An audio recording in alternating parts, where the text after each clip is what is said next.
The 1974 World Champion A's were built on solid pitching, excellent defense, and timely hitting, a combination that helped them defeat the Los Angeles Dodgers for their third straight World Series title.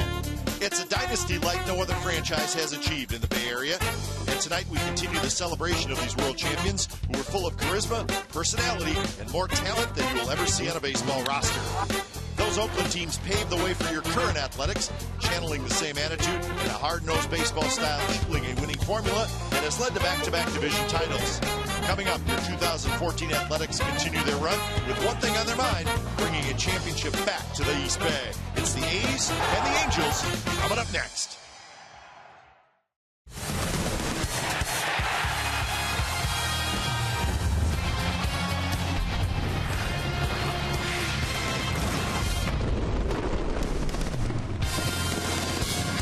Well, it is a very special night at the Coliseum. There's a pretty good ball game, the Angels and the Athletics, and we are celebrating 1974, the year the A's won their third straight World Series championship.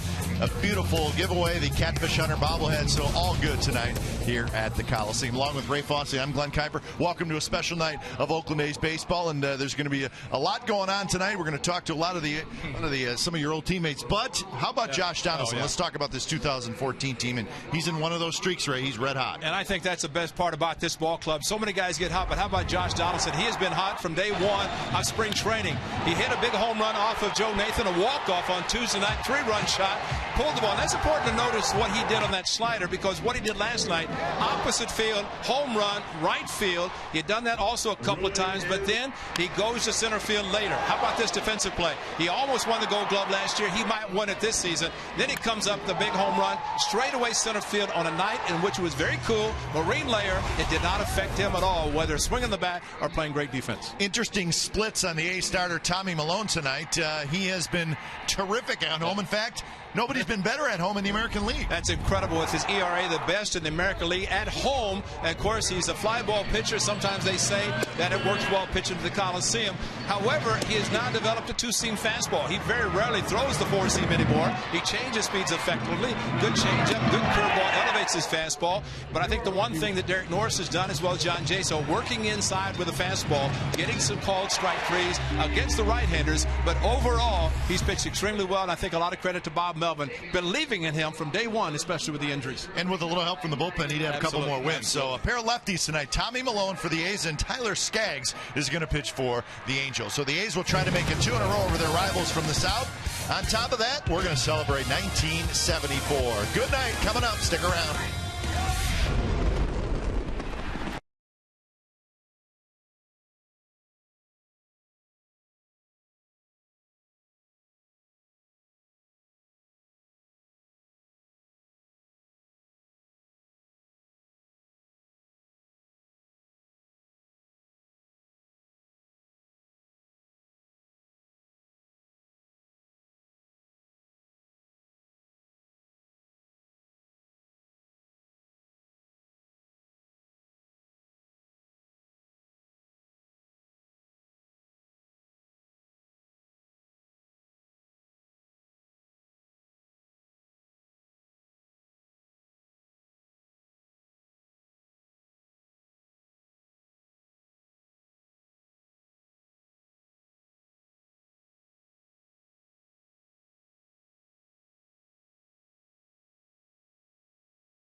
California is brought to you by Jack in the Box. Head to Jack in the Box and try the new Jack's Blazin' Chicken Sandwich. It's Jack's hottest sandwich yet. And by Toyota, #1 in MPG, durability, and resale value. Toyota, let's go places. Well, moments ago, terrific pregame ceremonies honoring the 1974 World Championship Athletics. And the fans loved it. And, well, I have a feeling that the players down on the field loved it as well. How could they not? So, beautiful look at the trophy. And with the pregame ceremonies wrapped up, a sellout crowd still filing in, we're set for baseball. And we're ready to get this baby going. Tommy Milone has finished his warm-up tosses. Eric Ibar is in the batter's box. So it's time for baseball on a Saturday night in Oakland. How are you, Kite? I'm doing great. Probably not quite as good as you are, and that's to be expected. Well, guys are coming up on the elevator, and they said, let Ray off first. He has to go to work. I said, I'm happy to. If you want to call it that, right? Well, I guess that's a great point. Let me rephrase myself. Happy to be here. So we are underway. Game 2 of this 3-game series between the A's and the Angels. We'll give you the full Angels lineup in just a moment. As Milone facing the leadoff man, Eric Ibar.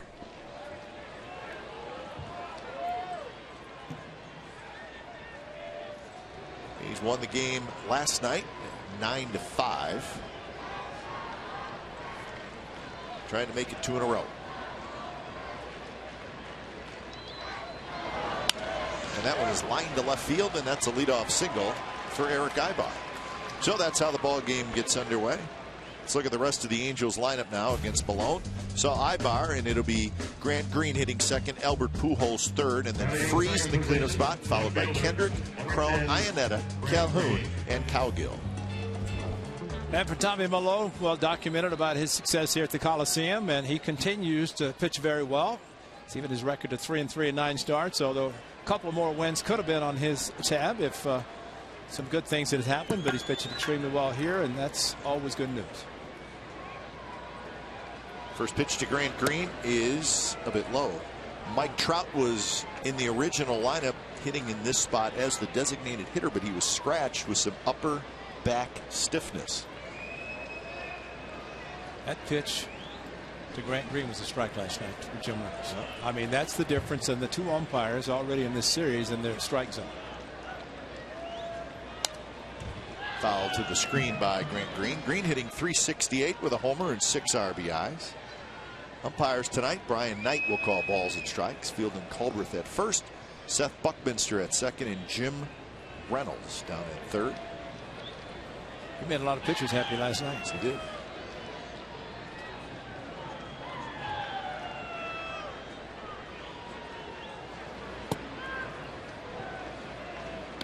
So Tommy Milone in a nice groove. Last 4 starts, he's 3-0 with a 1.03 ERA. After a little bit of a slow start. Of those last 4 starts, 3 of them have been here at home, and we talked about that in our open, how terrific he's been at home.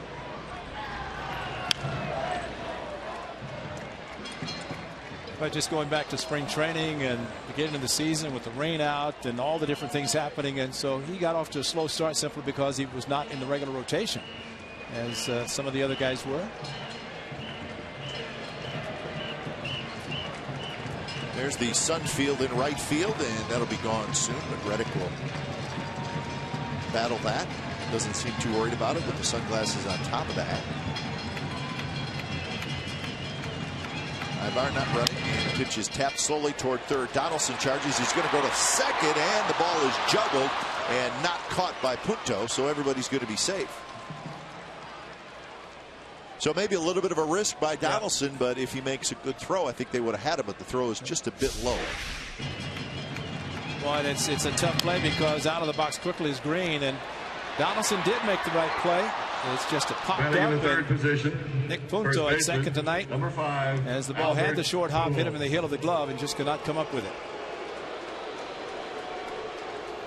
Always try to get the lead runner. So it's an E5. Well, probably just as you said, if it's a good throw, it gets him, and the ball did bounce and prevents the A's from getting at least a force out or one out. So Exmo brought to you by Cache Creek Casino Resort. So a single and an error, 2 on, nobody out for Albert Pujols. Tommy Milone, of course, got the ground ball to Green, but he has developed a very good two-seam fastball that he throws almost exclusively when he throws his fastball, which makes it a very good pitch, especially for ground balls, which he's looking for now. First pitch to Pujols is a strike. Last start for Milone was on Monday against the Tigers on Memorial Day, and pitched into the 7th inning. It turned out to be a 5-hit shutout for the A's. It was Milone, Otero, and Doolittle who combined for the shutout. 10-0 was the final. Start before that, Tommy Milone beat the Rays in St. Petersburg. So back-to-back wins for Milone. Pujols to right field. Reddick coming in, and he's going to play it on a hop. Quick throw to second, and just getting there in time is Green. The ball rolls around for a bit before Lowry picks it up. So Pujols with a line single to right. The lead runner, Ibar, had to make sure that it dropped, and Reddick's been known to catch just about everything out there. In the 4th position. Now they're just thinking too quickly, and Pujols probably thinking about not rolling over on a sinker from Tommy Milone, and a short hop. And Reddick doing his best to at least try to get a runner on a force out, especially after Jose Bautista in Toronto has thrown out a runner first twice on base hits to right field. Well, those are the kind that it happens. Exactly. Right? Yeah. But plus playing on artificial surface for Bautista in Toronto, a little bit different than grass, but that is the type of play where you can do it. So trouble for Milone in the first. Here's David Freese, the cleanup hitter. Freese takes a strike. 210 with 2 homers, 14 RBIs for Freese. Walked a couple of times last night.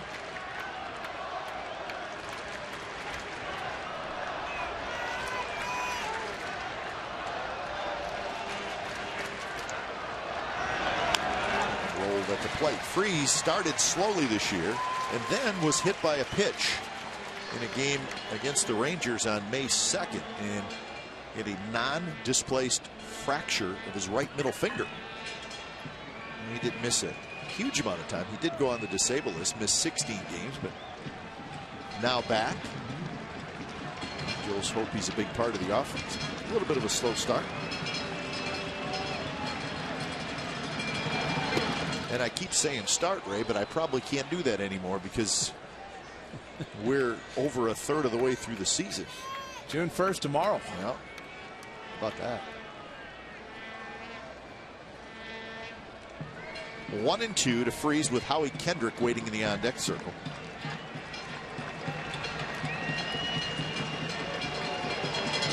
Swing and a miss. Change up and a big strikeout for Milone early. One of the best changeups for a lefty, and he just proved it. He gone inside with the fastball, pulled the string on a pitch outside, and Freese did exactly what the A's were hoping, a strikeout. And then if you really want the best case scenario, how about a ground ball from Howie Kendrick? Get a double play and get out of the inning. Unfortunately for the A's, they've experienced those bases loaded, nobody out, not get anything out of it. They'd like to turn the table. Kendrick, 291, 3 home runs, 24 runs batted in.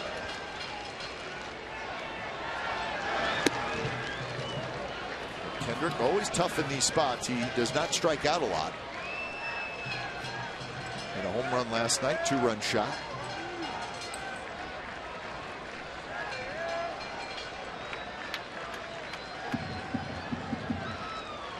Ibar, Green, Pujols are your runners.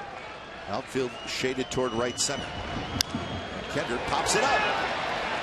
Another changeup.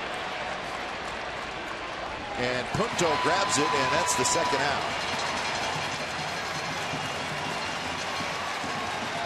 Now, as we were walked in and then met, in my case, a catcher, talking to John Jaso around home plate, and Larry Haney was asking about Tommy Milone. And he said very simply what happens right here. He throws a changeup, they take big swings, and they pop it straight up. And John Jaso, of course, catching. Derek Norris tonight, but there's a changeup, got under it, and that's an easy fly ball out, and Tommy Milone can pull magic. Then one more out What a great start to this game. It'll be C.J. Cron, the right-handed hitter. He's the DH.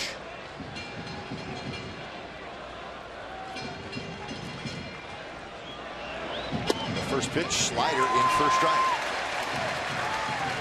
Cron had a double and 2 RBIs last night. This is just his 23rd big league game so far. He was called up on the 3rd of May. He showed his strength last night. He is a big, strong wow. fella.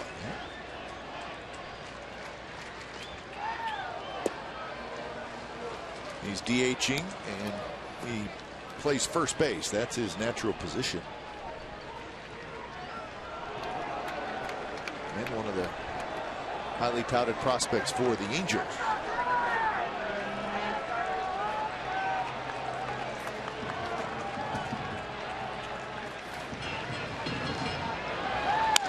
And he hits one hard to Lowry, who has it, throws to second, and Malone gets out of it. So bases loaded, nobody out, and the Angels do not score.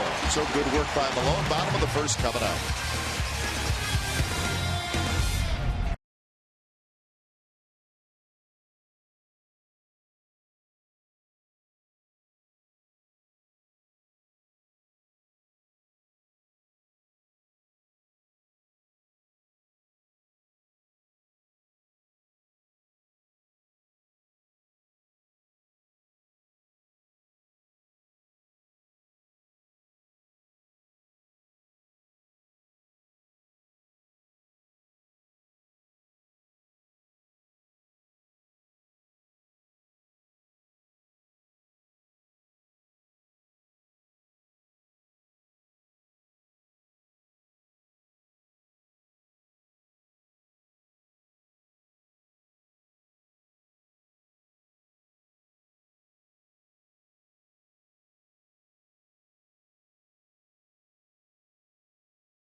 That's the kind of night it is at the ballpark. Everybody's having a good time. Game time weather presented by the Santa Cruz Beach Boardwalk. Get to the beach. The admission-free boardwalk is now open daily. 66 degrees at first pitch. But you get the feeling that it's cool off again tonight. It was a little chilly last night, and it's going to be the same tonight. As sellout crowd enjoying the ball game so far. A's lineup tonight looks like this. Crisp, make it Gentry, Lowry, Donaldson, Cespedes, Norris, Callaspo, Blanks, Reddick, and Punto. And one of the nice surprises for Mike Scioscia and Mike Butcher, the pitching coach, is Tyler Skaggs, who makes the start tonight. Make the 11th start. One of those losses result not necessarily against the A's, because a game that the Angels won in 12 innings with Skaggs has to be happy tonight because there's one lefty not in the lineup. That is Brandon Moss. He had a big 3-run home run off him early in the game as he gave up 4 runs in 6 innings, but did get a no decision. How about that? I want that right there. Check the prices on him. Oh, would that be a great souvenir to have? There are some people out in the meet and greet this afternoon that had those tickets huge. I mean, you know, just blown up, really big sizes. But there are a lot of people out in the East Side Club for the meet and greet. Here's Gentry. He takes a first pitch strike from Tyler Skaggs. Gentry getting a start in center field and in the leadoff spot tonight. Coco getting the night off. So both teams without 2 important hitters. Trout out for the Angels. Moss with the calf injury out for the Athletics. Sounded like maybe be surprised if Moss plays tomorrow as well. We may not see him till we get to Yankee Stadium. Well, as he was on the bench last night when Bob Melvin was talking to him, and did notice he was reaching down, and it was actually reaching down and touching the right calf, which he said very simply, he just turned to hand the glove to Josh Reddick and it just kind of felt a little tightness. And he's very smart for coming out when he did and to take the time, because it can be very serious if he tries to play through it. So 1-2 to Gentry, Lowry to follow, and then Donaldson here in the bottom of the first. A's with a 33-22 record.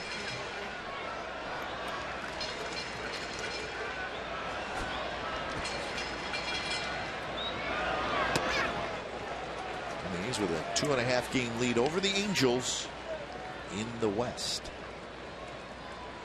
The Rangers have already lost. Rangers got blown out again in Washington. The Nationals 10, the Rangers 2. That was a game played earlier today.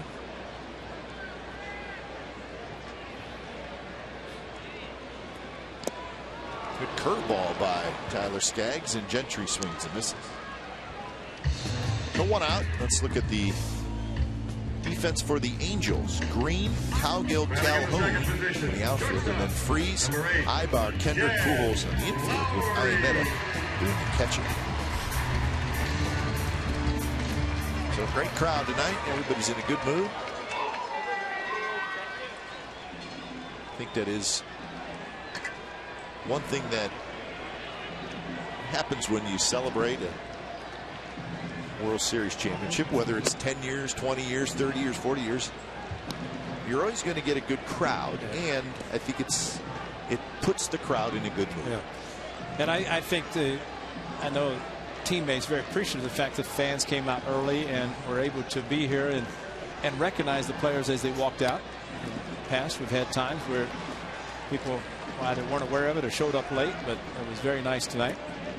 And I thought it's appropriate that Herb Washington, who never hit once in the big leagues, was greeted by Craig Gentry wearing the number 3, the speedster that Gentry is, like Herb Washington was when he played. Well, I'm going to make you blush, and you're going to say, stop it, but it's the truth. Your ovation was just about as loud as anybody's.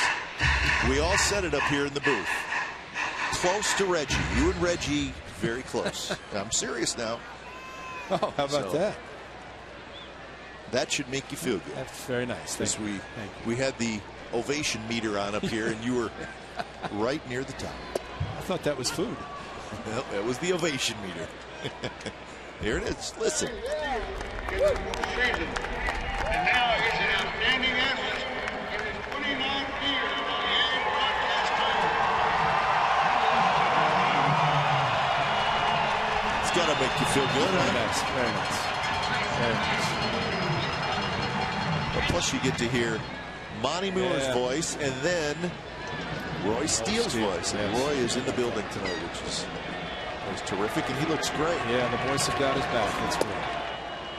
So we don't see him a lot anymore, but when he does come out, we gave him an ovation in the lunchroom when he walked in, because he deserves that. He used to hold court in there. Absolutely, at the same table right as you walk in, next to Harold down there. And but Monty told me that last year when they did it, that Monty and Roy Steele got a standing ovation from the Diamond Vision people as they left the booth. Yeah, there's a tight group there. Understand it.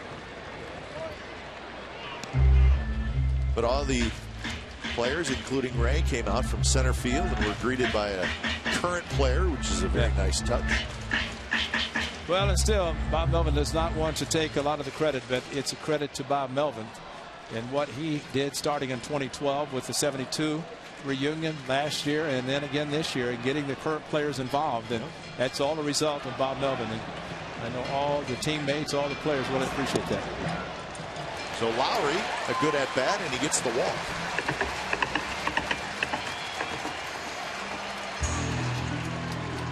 I saw Herb Washington walking, and he looks great. And I swear, I said he's going to start running. He's going to take off, he's going to run, and the crowd's going to go crazy.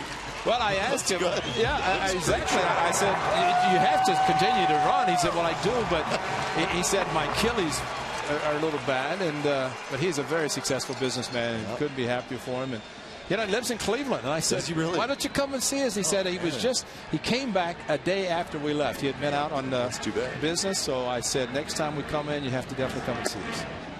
He'd be fun to talk to. Absolutely. See, I'm telling you, right about here, I'm thinking he's going to take. Oh, he did a little bit. Yeah, he could fly. A nice young man.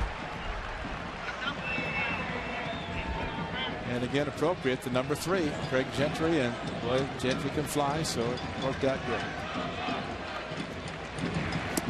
Big curveball. Donaldson swings over top, so he's behind in the count, 0-2.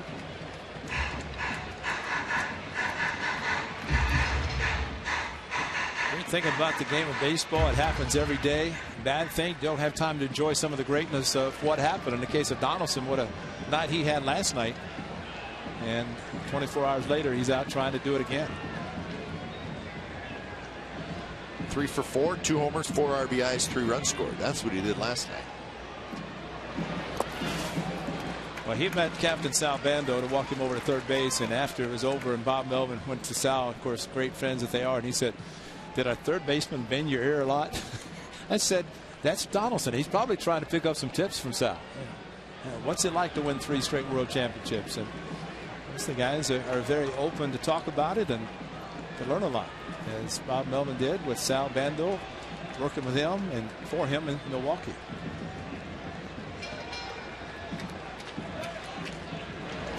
One-two pitch, fastball in on the hands, foul back.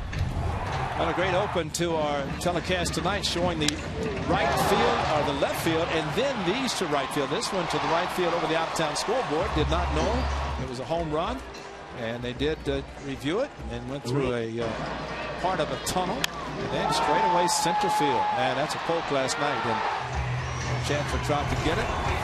Great night for Donaldson. Drove in 4, and that was important considering he lost 1 slam. Drove in 4 and then a bases loaded walk. Well, it was the second 2-homer game in his career and second 2-homer game this year. He did it in Houston back on the 24th of April. So Donaldson now 15 home runs and 45 RBIs.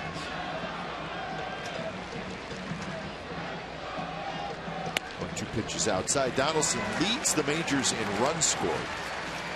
He's tied for 3rd in the American League in home runs. He's 5th in RBIs. He's 6th in slugging, and he's 8th in on-base percentage. We said it last night during the 18, right? I don't think there's any question that the A's have a star in the making in Josh Donaldson. Absolutely.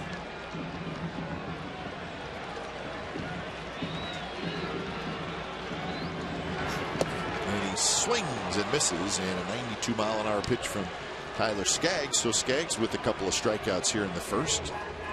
And he's mixing his pitches nicely. You got Craig Gentry with a curveball with 2 strikes and then a fastball. Kind of a funky delivery in a sense, where he's herky-jerky, but the ball comes out of his hand nicely. And remember, it was the Angels trying to improve their staff during the offseason, and they reacquired Skaggs, who they had signed originally, traded him to Arizona, and brought him back. Yep. The Dan Herron trade. Yeah, how often does that happen? Yeah. Skaggs was a first-round draft pick of the Angels in 2009. Traded to the Diamondbacks in 2010. Traded back to the Angels this past offseason. So he's back where he originally started. A couple of big trades he was involved in.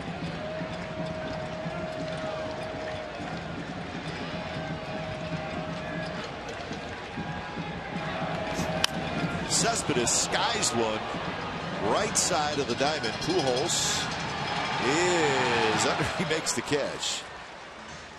So a walk and a runner left, and we're through 1 from the Coliseum. No score.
Tommy Malone, he's already started great. He'll try to continue his home domination, and the Athletics again play like the champions in front of the champions, the 3-time world champions in town. Josh Donaldson and the A's did it last night. A great win, scoring early and often. They'll try to continue to tie. Iannetta to lead it off for the Angels. Angels had the bases loaded and nobody out in the first inning, and Tommy Malone worked his way out of it. Struck out Freeze, got Kendrick to pop out, get Crone to ground out. So here's Iannetta. Iannetta lines one towards Cespedes, who's not going to be able to get it. He picks it up barehanded, and Cespedes whips it back in. And man, does he do that good. Yeah. I don't know that there's a left fielder who goes to his right better than Cespedes, and he gets it back in quickly with a very strong arm. To his right, barehanded that one. That's amazing. But the point you make, well taken, going to his right, but he's a right-handed fielder. Saw Ricky Henderson do it so well as a left-hander. Of course, the glove on his right hand and cut the ball off. But boy, the acceleration, the speed of Cespedes getting to a ball like that. But even Joe Rudy's proud. Great left fielder, but that was a great play. So here's Calhoun, leadoff single by Iannetta. So Malone right back into the stretch. Well, he was not going to use his glove and got it in the palm of his hand. And then very quickly got the ball back in. The quickness of getting back in, that's the key to shut down Iannetta. It almost looked like he was ready to use his glove, and then the ball shot a little bit, and he just reached up with his bare hand. Not easy to do. 1-1 to Cole Calhoun, the right fielder.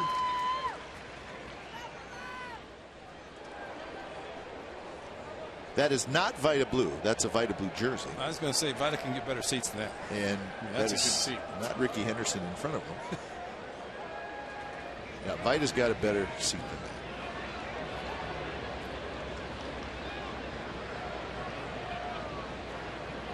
The MVP of the 1974 World Series was Raleigh Fingers, and Raleigh's going to come up to the booth and join us in just a little bit. So we'll look forward to talking to Raleigh. And Mr. October, it's unbelievable. It looks like he's in playing shape. I thought that when I thought the same thing. He's showing off running. I mean, come on. I mean, he does. I mean, not only does he look good, he looks fit. So hoping to get Reggie up here as well. Reggie, the 1973 World Series MVP, but not good shape he's in. And Josh Reddick met him and ran out to right field.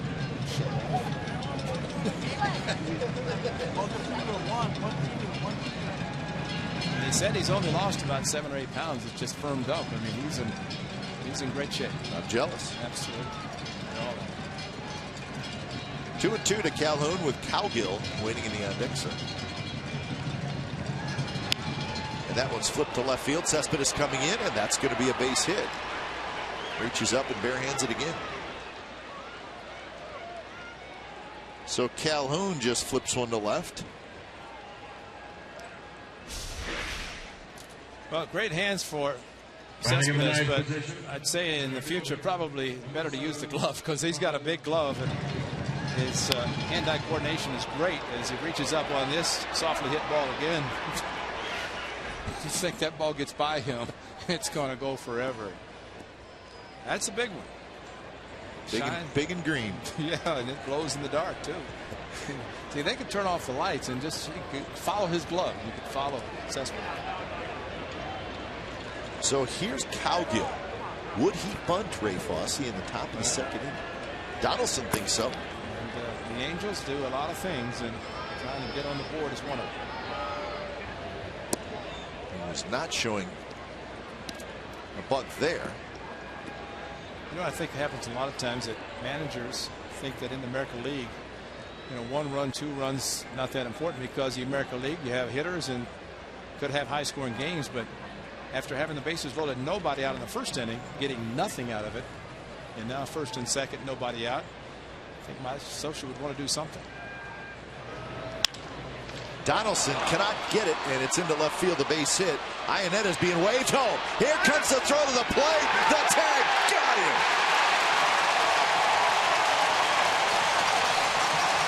Is there anything he can't do? It was a perfect throw from Cespedes. Scioscia comes out to argue with Brian Knight.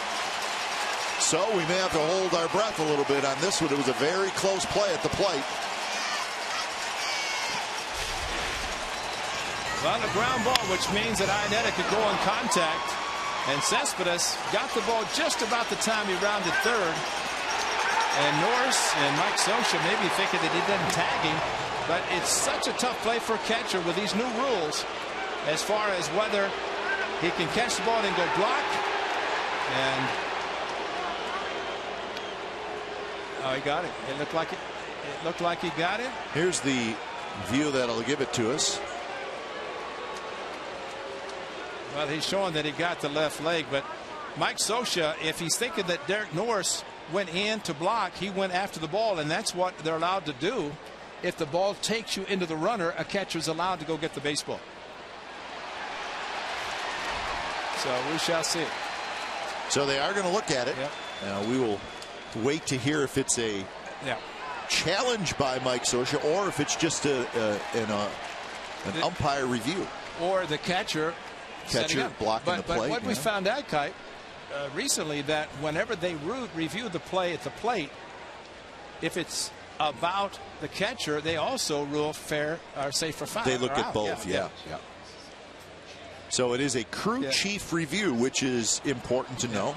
So they're going to look at that, and then they're going to look at the out safe call. Yeah. Well, watch the tag. Derek Norris reaches for. Watch the left leg. The right leg stops. And on the ruling, collision at home plate. Ionetta thought he was safe, and maybe that's why Mike Scioscia came out. Derek Norris has to go get the baseball.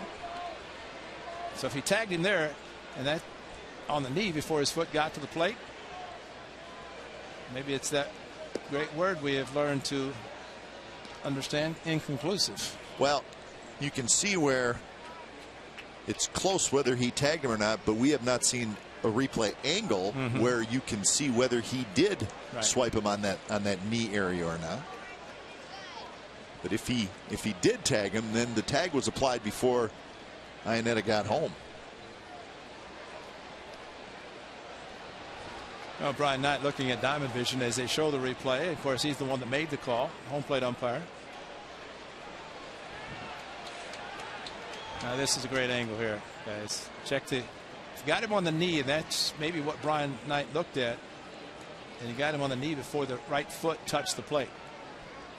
Watch Norris's left leg. Watch, it's there, and then he just pulls it back a little bit. Now you wonder if that's due to the new rule. It is. It is, absolutely. Right, because usually he's going to leave that left foot there, and it was there, and he just kind of lifted it back. And you know, taking that left foot and then really falling into it. And he's out. All right.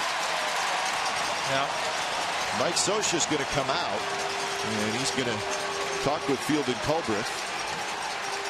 And he just wanted confirmation because of the complexity of the rule. Is it a block of the plate? Is it a tag or what?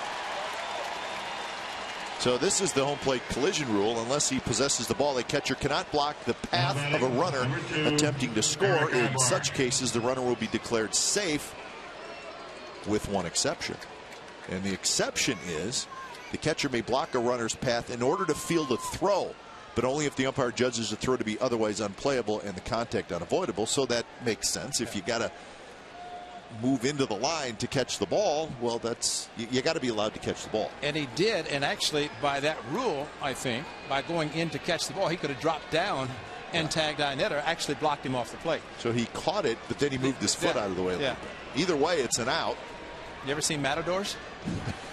We're seeing a lot of that lately. Well, I think that's the way it's going to be. It's unfair for the catchers because it's so confusing.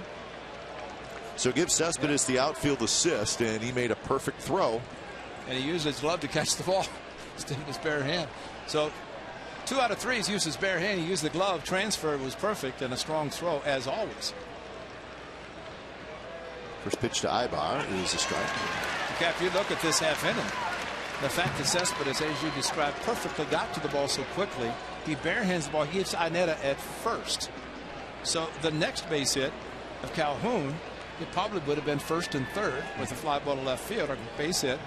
Instead, it's first and second, and Ineta tries to score on a base hit from second. You know what, Ray? There's another part of this. Talk about a runner cutting the corner at third, and Ineta did not do a great job of that. Look how far he is. Yeah, that really slows a runner down, and especially if you're not blessed with a lot of speed, as catchers typically are not. I mean, you think of how far he turned out. If you cut that corner, on that play, I think if you cut the corner like that real good base runner does, it's probably the difference between being out and safe. Yeah. Well, he hit the bag, it looked like, with his left foot, just thinking about that. And a lot of times you hit the left foot, you cross over, and you cut it short. There's some that will hit with the right foot and kind of make an immediate left as they run. So it's different as far as base runners and how they approach and turn the bag. But you're right, if you can cut it quickly, sharply, it's going to take a lot of steps away from it. So 1-2 the count to Ibar.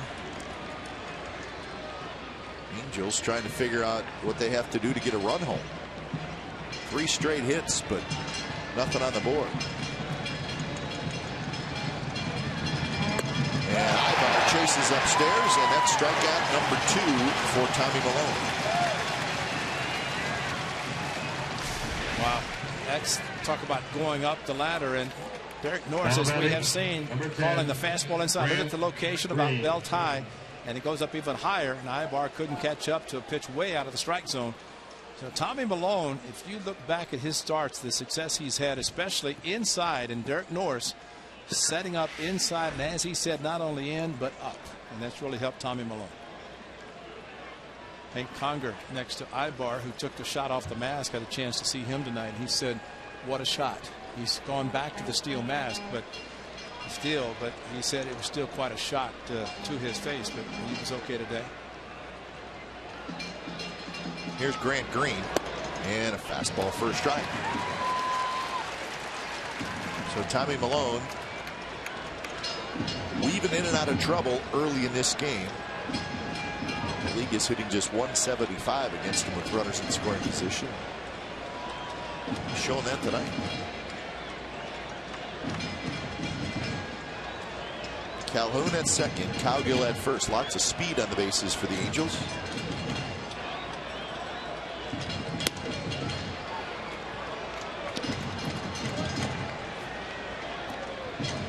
Grant Green reached on a Donaldson error in the first inning.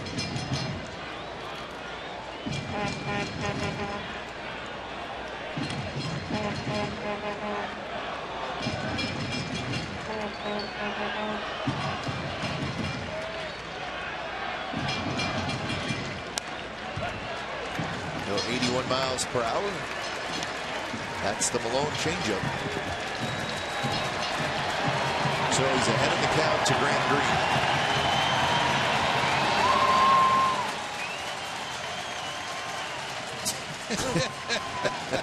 That's pretty good.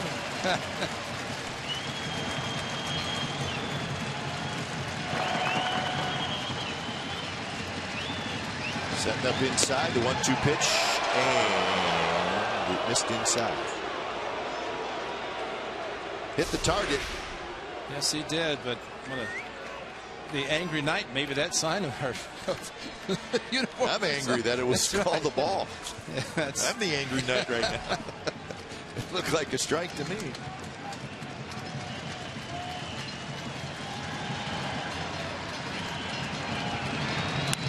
Two pitch is lined in the left field, the base hit. Cespedes may have another shot.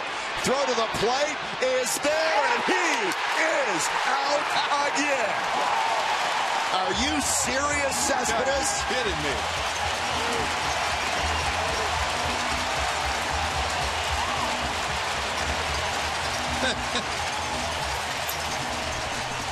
Well, that was fun.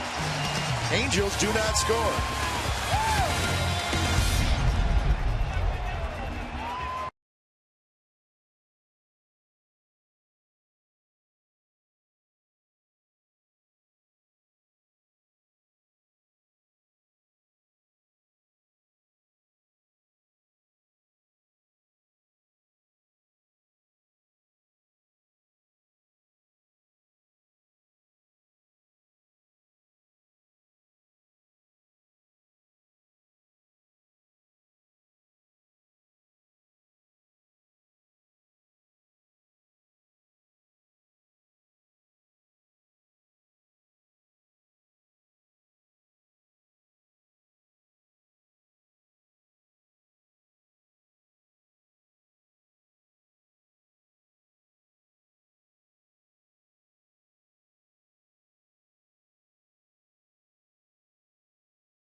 Angels.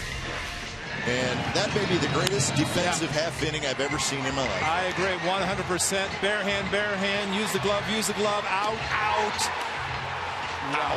Unbelievable. Unbelievable. I mean, you could just see the whole thing developing. There's Exmo and a strong throw. Perfect to Derek Norris. And once again, as he had done earlier for the first out with Iannetta, a perfect one hop. That's the way the catcher likes it. Plenty of time, catch it, roll it out of the way, and get the second assist in the inning. Wow. And he actually, Kipe, he must have listened to you because he rounded the back. Calhoun did a little bit better that time. Better, yeah. But still, the perfect throw by Yoenis Cespedes. And so when it's all said and done, the Angels get 4 hits in that inning and do not score, and there was not a double play involved. So Norris, Callaspo, and blanks here in the bottom of the second. And don't forget, Cespedes also barehanded that ball and held Iannetta to a single. Tyler Skaggs has to be thinking, what do I have to do? I'd go out and keep pitching shutout innings because my teammates have put all these hits on the board and have nothing to show for it. That's a very good pitcher that he is. And that's just hard to believe. But what great throws. What a great half inning by Yoenis Cespedes.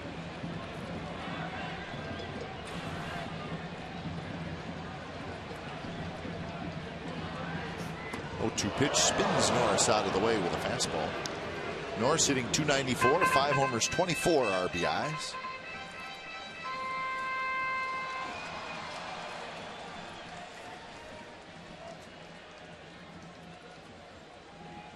Tommy had 1 strikeout in the inning, big strikeout of Ibar, but Yoenis Cespedes did his part to get the A's back in the dugout with a 0 on the board. Good curveball, strike 3 call. So Skaggs looks like he's got pretty good stuff tonight. Well, the one thing we've been waiting for comes tomorrow. Tomorrow, the A's will give away the first ever chip and chili platter presented by Ross Dress for Less. This one-of-a-kind item recognizes A's bench coach Chip Hale and hitting coach Chili Davis.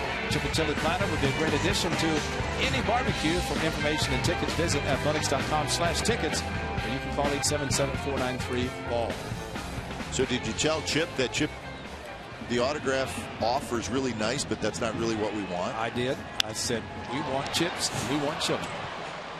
We need one of those big Costco bags of chips. That's right. Then we'll be happy. That is going on right now.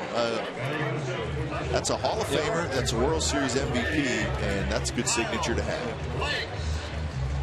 So Raleigh's missing a good game, but he's working hard. Raleigh is doing what he does best, and he's got a very good signature. He's a Hall of Famer, and he should be doing that. And you know, a lot of times you get signatures and you can't read them. You can read Raleigh's finger signature.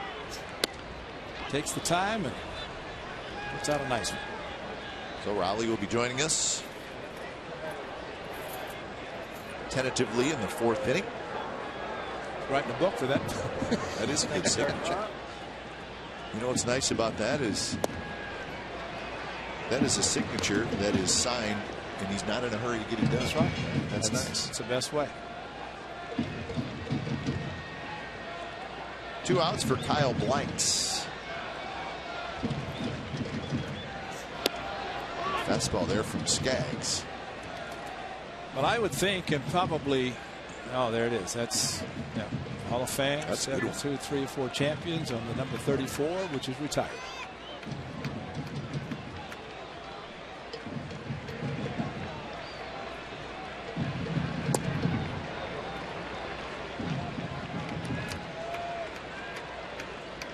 The delivery by Skaggs, and it is kind of a herky-jerky, different type of delivery, but it's one that hitters going through the batting order the first time might have difficulty. We'll see how much they're paying attention and in the dugout watching him during the at-bats of other players, and see how they are able to maybe pick up something he's doing. Well, it's funny. It's, you know, he's throwing 91, 92 with his fastball, but it just looks like there's more velocity. A little deception there. Really, Max Scherzer kind of does the same thing with the Tigers, and reigning Cy Young Award winner. If you're nice and smooth and easy to pick up, throw 100, they might still hit you, but you throw arms and legs, it'd be difficult. And there's a 91 mile on our fastball and blank swings and misses. So a couple of strikeouts for Tyler Skaggs. And we're going to the third. Raleigh's working hard, so are we. No score.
Celebrating the 1974 World Championship team.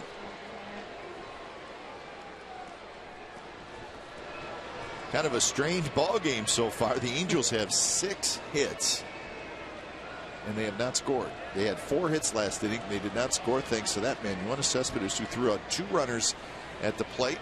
2 perfect throws. I don't know which one was better. They were about exactly the same. They were one exactly, bounce. Yeah, had a little bit of a tail on the throws into the plate. Ray, as a catcher, is the one bounce better than in the air? Absolutely. Why is that? Just because you can time it, ball, you know how it's going to come off the grass, and it usually is about bell time, which the second one was, for Norris to catch the ball and just drop the tag. See, in the air, it's not like you're 10 feet, 20 feet away. You're throwing it from in the outfield, and the likelihood of the ball being accurate, at least the bounce, and that's what outfielders are taught, to bounce to about 10 feet in front of home plate, if you're throwing to the plate or even to the bags, to give a true hop. The catcher always appreciates the true hop, or a ball far enough out in front that he can catch it. And Derek Norris, I tell you, with all the new rules, for him to have 2 1/2 innings is just unbelievable. That one bounced over the mound. Pinto grabs it. So out number 1, here's our true story, brought to you by McDonald's, and we're going to look at that 1974 team. The rotation: Hunter, Holtzman, Blue. They had 61 of the 90 wins. Of course, Raleigh was the leader of a terrific bullpen. The lineup. What can you say about all the big hitters in that lineup? The defense was there, and the final numbers. Well, you know what? The final numbers: home runs, RBIs, but the final numbers are. It was a world championship. So 1974. 5-game World Series win over the Dodgers. 4 of the 5 games ended in 3-2 scores. When Monty Moore mentioned about the flag, and we were underneath in center field, didn't see it, but just looking high above center field. That looks good, doesn't it? The 3-time world champions. So those are the numbers from Reggie Jackson, who had 29 home runs. Gene Tennis hit 26. Not a very high average, but 26 home runs. Joe Rudy, 22. And that one is skied towards Cespedes in left field. He's going to use a glove. He may use his way he's going tonight. He could catch it in his back pocket. Just turn around and go, boop, there it is. I got it. He probably has done that a few times, just working out in the outfield. Everything is so just cool and calm. And you know, everybody wants to talk about his offense, home runs and driving in runs, but just think the defense. And just like Josh Reddick, his defensive ability in right field to save runs. Look what Cespedes tonight is saved too. Basically, if he makes bad throws, the Angels have 2 runs and who knows how many more. And if those runs scored, keep the inning going. So keep that in mind when the game is over. See what the final score is. Absolutely. Well, pitching and defense, we talked about it last night, some of the guys, and everybody always talks about that.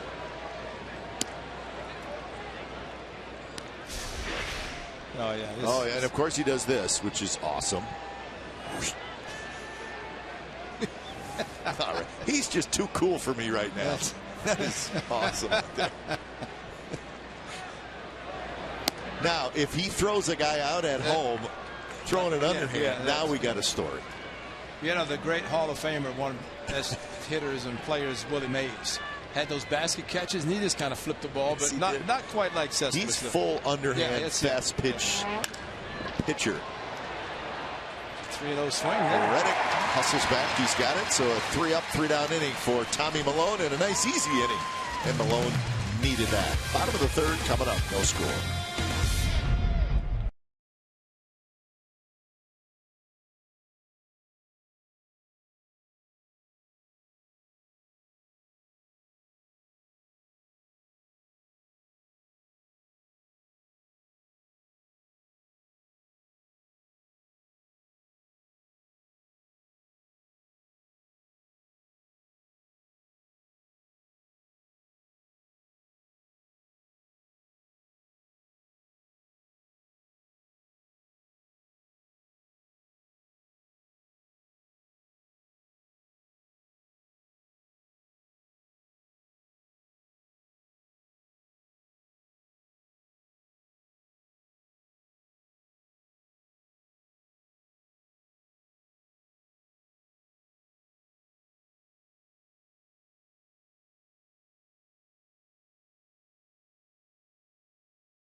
Never stop improving. Have a little fun. Notable celebrities and baseball players that were born in 1974. Some of the actors.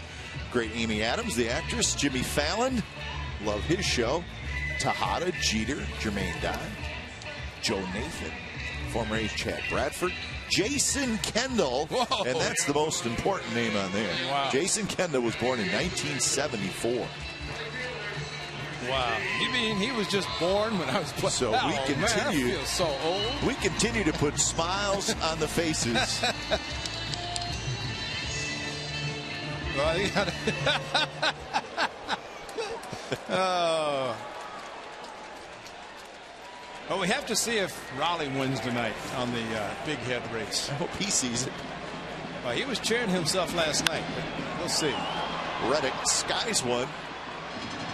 Ibar settling underneath it, and he's got it. So what else happened in 1974? Richard Nixon, and then he decided it was probably time to get out of there. Gerald Ford took over. 8 cents for a stamp. The Sting. Dolphins won it. Don't forget about the Fonz. You cannot forget about the Fonz. Little House on the Prairie. Happy days. Fonz looks a little different these days, doesn't he? Yes, he does. He's an author now. Arthur Fonzarelli, Henry Winkler. Hair colors changed a little bit.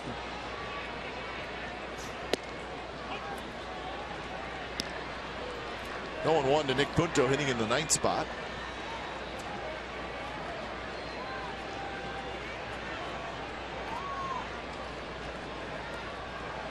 Pinto getting a start at second base tonight. Check swing roller foul. Well, as soon as Nick Pinto found out the '74 reunion was occurring, he said, when you see Darryl Knowles, you tell him I have to see him.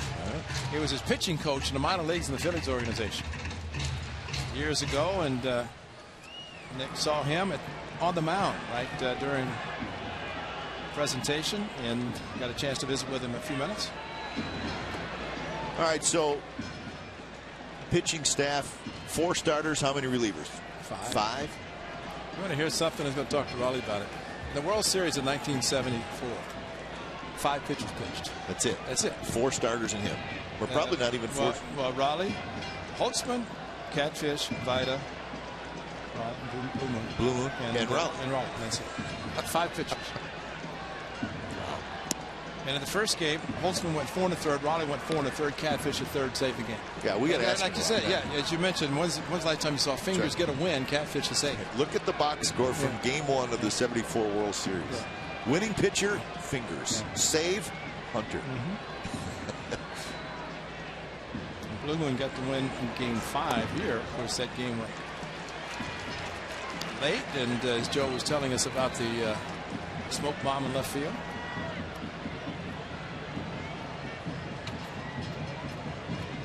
But that's why they could use 4 different second basemen and never have the second baseman hit. Yeah, that's interesting. They had 16 position players.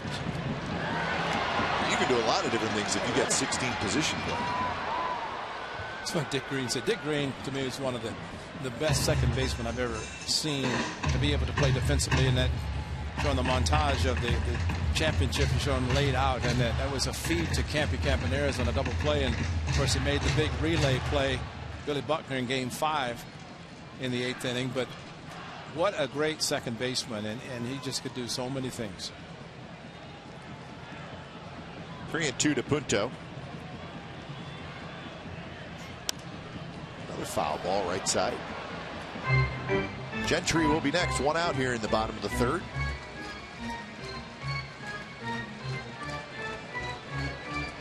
Full house crowd tonight, enjoying, well, 2 good teams battling for the top spot in the AL West. Seeing some former A's greats.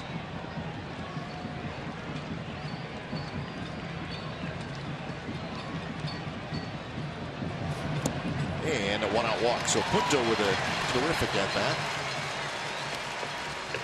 So some notes on that '74 World Series. It's interesting, the first all-California World Series. A's in the regular season won 90 games and beat the Orioles in the ALCS. Raleigh, of course, won the MVP. So you split the first 2 games at Dodger Stadium, and then you come back to Oakland, hoping that you don't have to go back to Los Angeles, and you did not. Well, according to the late Charlie Finney, who was there with the 3 World Championship trophies, he told us before Game 5, when this game is over and we won the World Series, we'll have a parade in downtown Oakland. And this was before the game even started. So Charlie didn't want to go back to LA. And I don't think we did either. Well, they were showing the great highlights. Kurt Gowdy, the announcer, and up on the scoreboard, which is very fun to see all those highlights from each and every game. But the only problem was on most of the highlights, they had Tommy Lasorda mic'd. And Tommy Lasorda was the third base coach for the Dodgers. And it made it sound like the Dodgers swept the A's. Exactly. You know? Quite frankly, I was glad you guys won just because I was sick of hearing Tommy Lasorda yelling and screaming from the third base coaches. And don't try to tell me that Tommy didn't know he was mic'd either. Oh, you know he did. And he kept it clean so they didn't have to bleep anything out, and they could use a lot of him, which they did. Walter Austin was the manager, and Tommy Lasorda was the third base coach, and of course Lasorda became the manager. Walter Austin had about 22 one-year contracts and never a multi-year deal. That's how you're going to fire an institution. You know, it's kind of like Connie Mack. Well, Tommy was cheering and rooting like it was the 9th inning of Game 7 of the World Series, and it was the first inning of Game 1.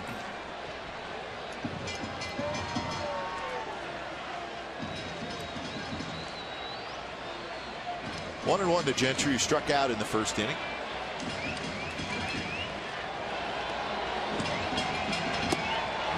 Phillies hit him. Spun inside, 2-1.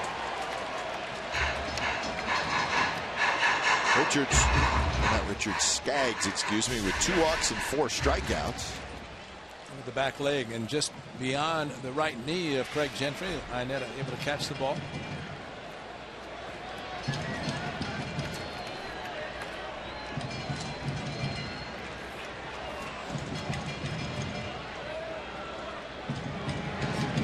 Gentry pumps a foul just up over the Angels dugout. Outfield straightaway for Gentry.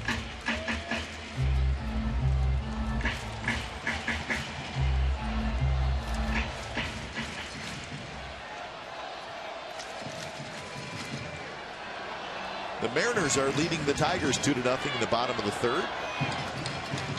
Smiley and Young, the pitching matchup there. Tigers won last night 6-3.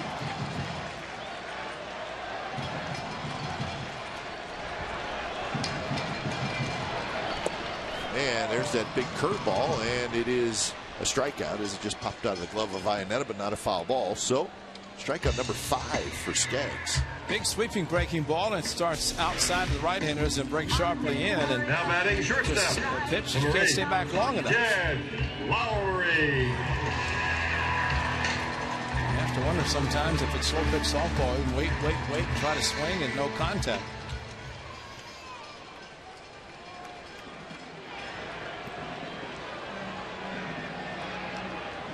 So Lowry hits, 2 outs. Punto still at first. Lowry walked in the 1st inning.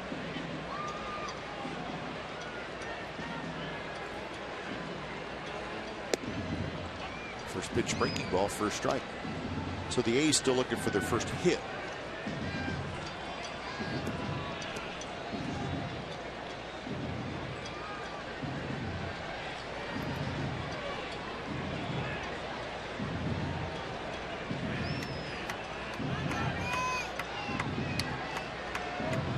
Bob Melvin has said many times that he really wants his team to put on a good show when there's a big crowd here.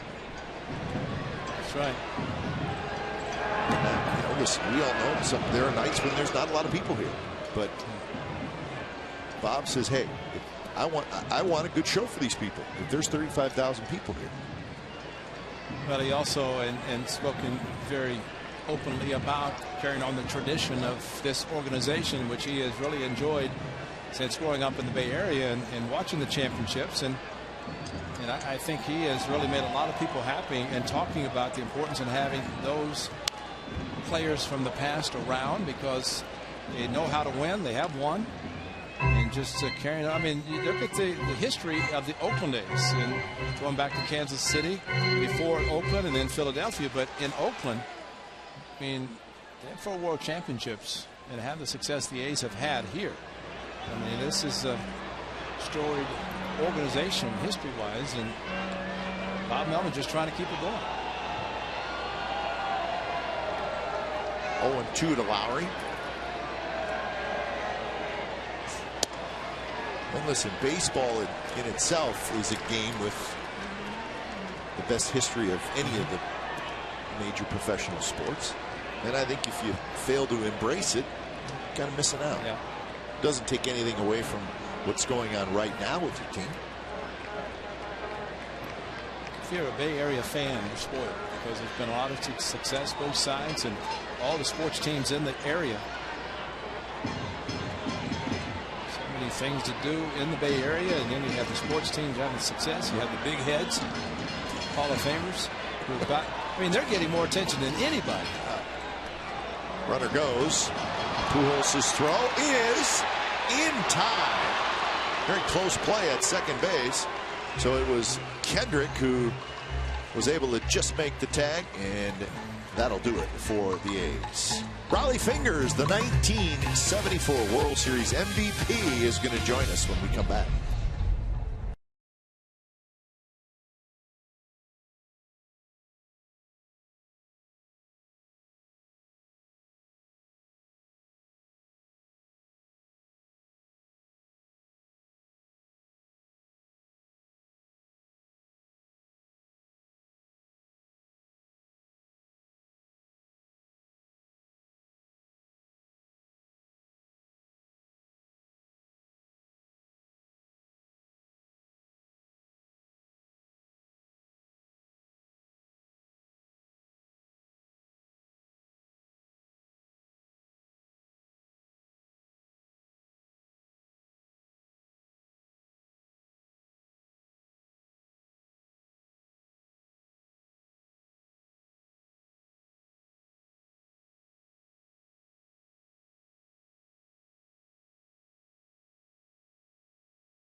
Series championships with the A's, 341 career saves, Hall of Famer.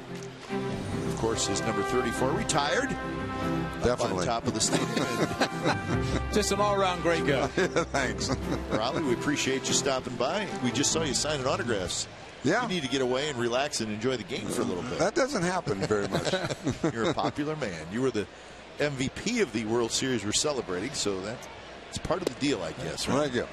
So we were chuckling about the Game 1 box score of that World Series where the winning pitcher was Fingers and the pitcher who got the save was Hunter. How the heck did that happen? First time that ever happened. Go ahead and call it, guys. He'll catch it. He's catching it. All right. It's his night, Raleigh. Yeah. What a night Cespedes is at. I know you were signing autographs, but how about that flip? Yeah. Well, that game 1, the Holtzman went like 4 2/3 innings, and Alvin Dark called down in the 4th inning and said, "Get Fingers up." And I had to look up the scoreboard and make sure what inning we're in. So you had to be caught off guard a little. Oh yeah, I was. I wasn't expecting to come in the 5th inning. So I pitched all the way to the 9th and gave up I gave up a home run to Jimmy Wynn. And then Steve Garvey got a base hit off me, and Alvin Dark said that was enough. So he brought in Catfish. And, Catfish hadn't pitched for a couple days, and all he had to do was get one out, and he struck out Joe Ferguson. So that was a nice turnabout. How many pitches do you think you threw? Oh, in that game? Oh, I had to have at least 100. At least 100 pitches. But you're a former starter, though, so that's a piece of cake for you. It was a quality start for a relief pitcher. That's true. Raleigh, you bring up a good point because I'm so happy you're in the Hall of Fame. Goose Gossage followed you, I guess Bruce Sutter. And I say that because, and we've talked about this, where the current closers 1 inning.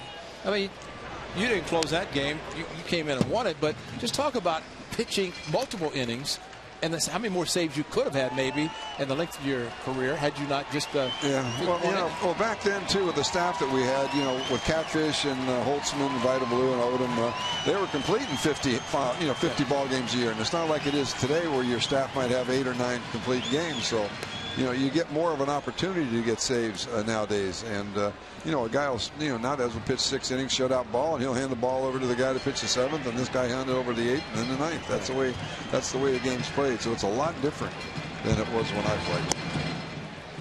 played.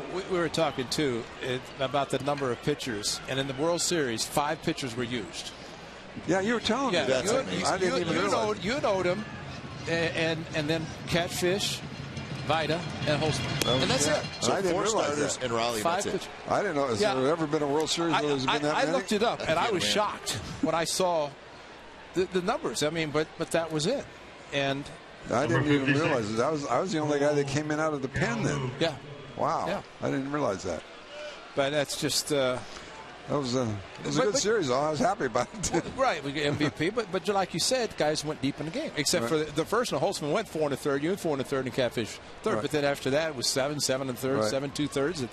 But it's just that you didn't think about it. Yeah, I never even realized it. Yeah.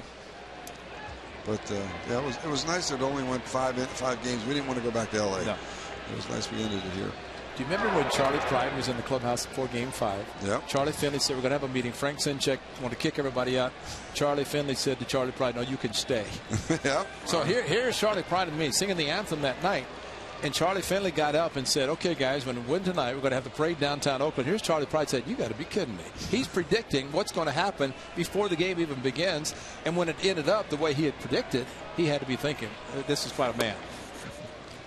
Yeah, that was a fun time. I can't believe it's been 40 years. I was just talking with a bunch of guys. Can you believe it was 40 years that we were on this field doing it? Well, except for the different colored hair. You guys, that's true. You guys all look the same and we perform great. We throw just as hard, just doesn't get there as fast anymore.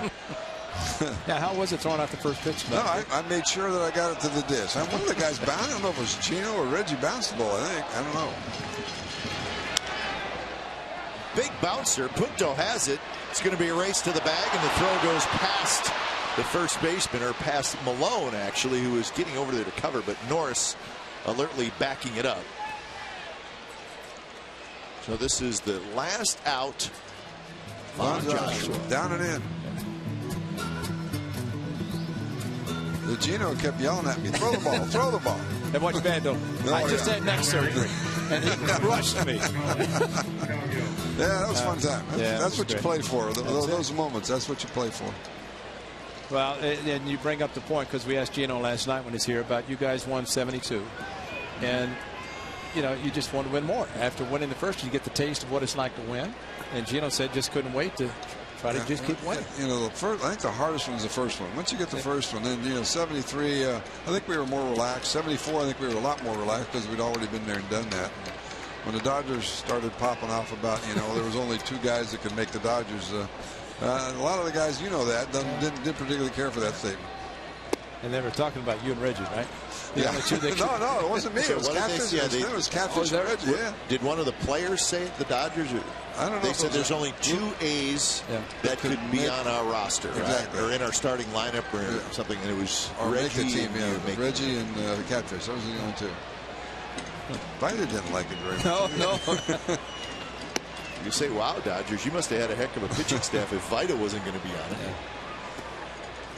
I think we were the underdogs in that series, too. Do you think you guys were the underdogs in whatever that means, right? I don't know people's mind. Well, we were supposed in all 3 World Series? No, we were definitely the underdogs in 72. Cincinnati. It was big red machine, and everybody was expecting them to just roll over us. But, you know, good pitching beats good hitting any day of the week, and that's what we had in 72. A great pitching. I mean, all the games were 3 to, I think there was 4 or 5 games that were 3-2. There was a 1-0 game. So there weren't a whole lot of runs that were scored in that World Series. And that one's hit to left. I don't know if Cespedes is going to be able to catch this one. And it is gone. A 3-run homer for Colin Cowgill. And yep, the Angels just keep swinging, and they finally break through, and it's a big blow. 3-run homer. It left his bat, and he knew it. And of course, the A's had him. He's a good player. He's done a remarkable job for the Angels with injuries, especially to Hamilton. And watch this swing, and he knew it was gone. Now batting, number 2. Right in the wheelhouse. Strong young man, and that's the head down, run to first base.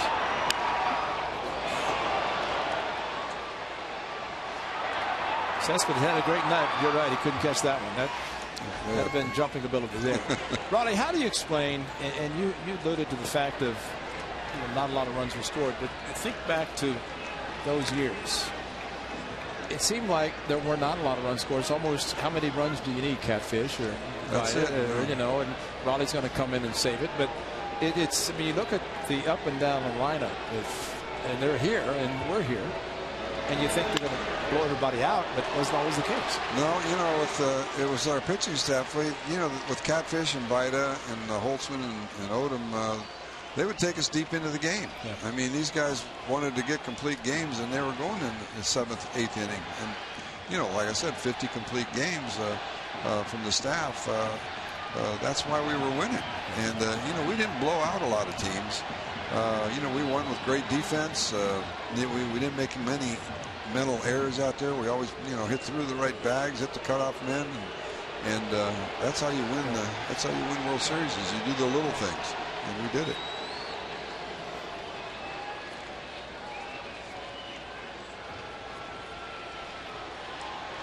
So you must have been the first, I can't imagine anybody before that, first reliever to win the MVP in a World Series, right? I don't know. I think Larry Sherry won it in 1959. Oh, really? With the Dodgers. Yeah, he was the MVP. Beat the White Sox. Yeah, and after that, I don't know. I can't remember any Larry Sherry.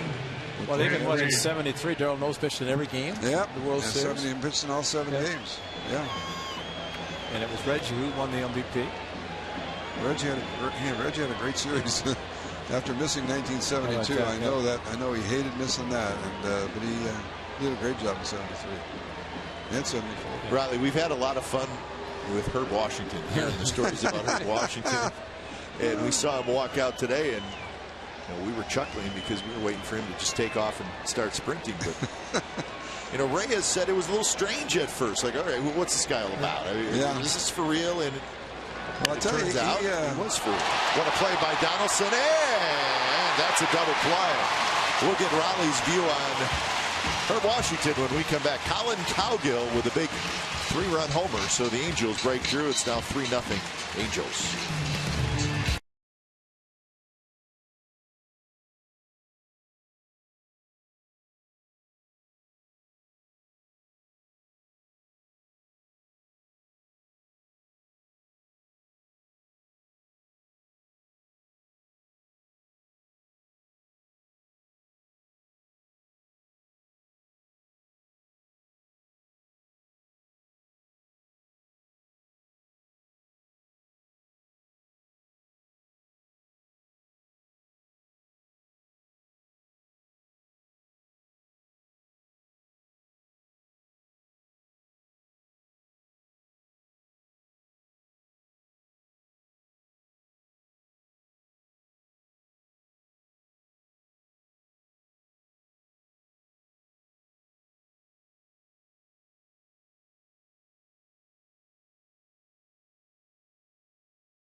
All right, it's the Big Head Hall of Fame race, and Raleigh wins, but we also had you watching and a little cheering going on. Oh, if I would have gotten beat out, I had to listen to the other guys. Oh, geez. Wait till the night. Yeah, I know. I hope he wins again. And you need to win 2 in a row. What do you mean he? Oh, well, yeah, right. I mean, you don't know. You don't know. It could be a she. But that's an ugly head, by the way. Oh, it is. Yeah. We've said that. Ed's a better-looking guy than Ed, and we think you're a better-looking guy than Ed, too. And, you know, Raleigh, last October, Ed came in to do the division series, and they ran it for the first time.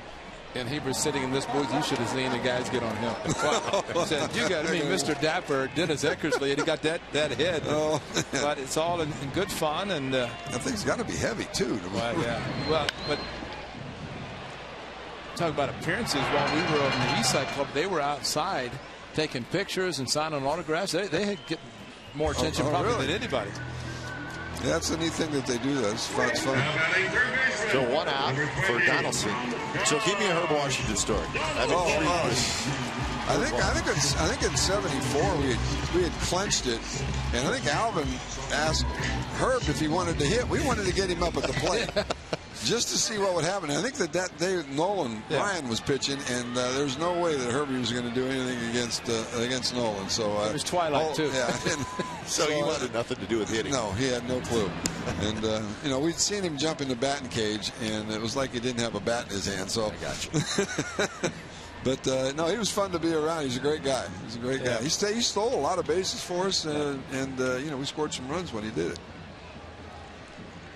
Now, the amazing thing, at that time, there was one bus. It wasn't 2 buses now with players on one and staff on the other. It was all one. All one. And you'd figure Herb Washington, who would never play, guys would get on him, and he was right back in everybody's face, man. I mean, he did everything, and you said, wow, this is pretty cool, because you know, you're getting on him, and you figure he can't come back at you, but he would. And he did it very well. In that ball club, everybody was on everybody all the time. Hey, but the best time is when Blue Moon said something to Sal, and Sal said, "Don't say it anymore," and he kept saying it. And Sal went back, and those veins started popping down his neck. And I said, "Mooney, you better stop it." You don't want to upset Sal. I think Captain Sal is ready to have enough. Last guy on our team you wanted upset would be Sal. Now, your signature handlebar mustache. Everybody, of course, 72 and Charlie made you guys wear a grow a mustache. How did the handlebar come about? I was just being different. Everybody was just growing a straight mustache, and I said, "The heck with that." You know, I started letting it grow long on the ends, and then I decided, well, I'm going to do it. I said, I figure I'll just let it grow out and turn a handlebar up on it and see what happens. And I started getting guys out, so I said, heck, maybe I'll just keep this sucker. And then you win 3 straight world championships. Well, here I'm stuck with it. You know, I almost cut it off one time. I lost both ends of a doubleheader in Baltimore on 2 pitches. Frank Robinson came and hit a home run. Came in the second game. Brooks Robinson hit the foul pole for a home run. I had to raise it right there. I said, "This has got to go." And I changed my mind. I figured, I'm afraid of what I look like without it right now. So do you got to wax that thing every day? No, there's sometimes I won't do it, you know. But most of the time, you know, I'll put wax on. One winter I grew a full beard and just combed my mustache into the beard, and no one knew who I was. It was great. That guy knows who you are. Oh, I saw that guy. There's a season ticket holder down there that had your same identical handlebar mustache. Matter of fact, I call him Raleigh every time I see him. Do too. I don't know the gentleman's name. Yeah, but he's... Cespedes down the left field line, and that's fair. Donaldson digging for third. They'll hold him there. So the A's have second and third, 1 out here in the 4th inning. That's the first hit for the A's, and it's a double by Cespedes. Well, Cespedes has done everything else tonight. This time the hanging curveball is hit. A couple of guys have swung through the curveball, but not Cespedes. What a night he's had defensively, and managed to see him make it second and third, try to get somebody on the board in this half inning. Shutdown innings are so important. You know, to score runs and then for pitching to go out and shut down the opposition, and it's a big stat now. It's how often they do it. Of course, you did it all the time. You know, they say the hardest out that gets the last one. Right. And if you can get a guy on your ball club that's, you know, can go out there in the pressure situations and get that last out, that's, like I say, it's the hardest one to get sometimes. Cespedes, I don't know, he may have tied a record or broke the record. Two guys out. Yeah, in the same half inning. Now, people may or may not know, I think it's been well documented in the sense that you were a starting pitcher and you picked. Could have a play. Green's got it. Here comes Donaldson. The throw to the plate is late. Donaldson with a head first slide just gets in. Wow, is that dangerous? So that's the first run for the Athletics. Wait for Sloshie to come back. Well, yeah, I say dangerous because of the head first slide into the plate, and Iannetta looked like the ball took him into the runner, but Derek Norris hit it just deep enough.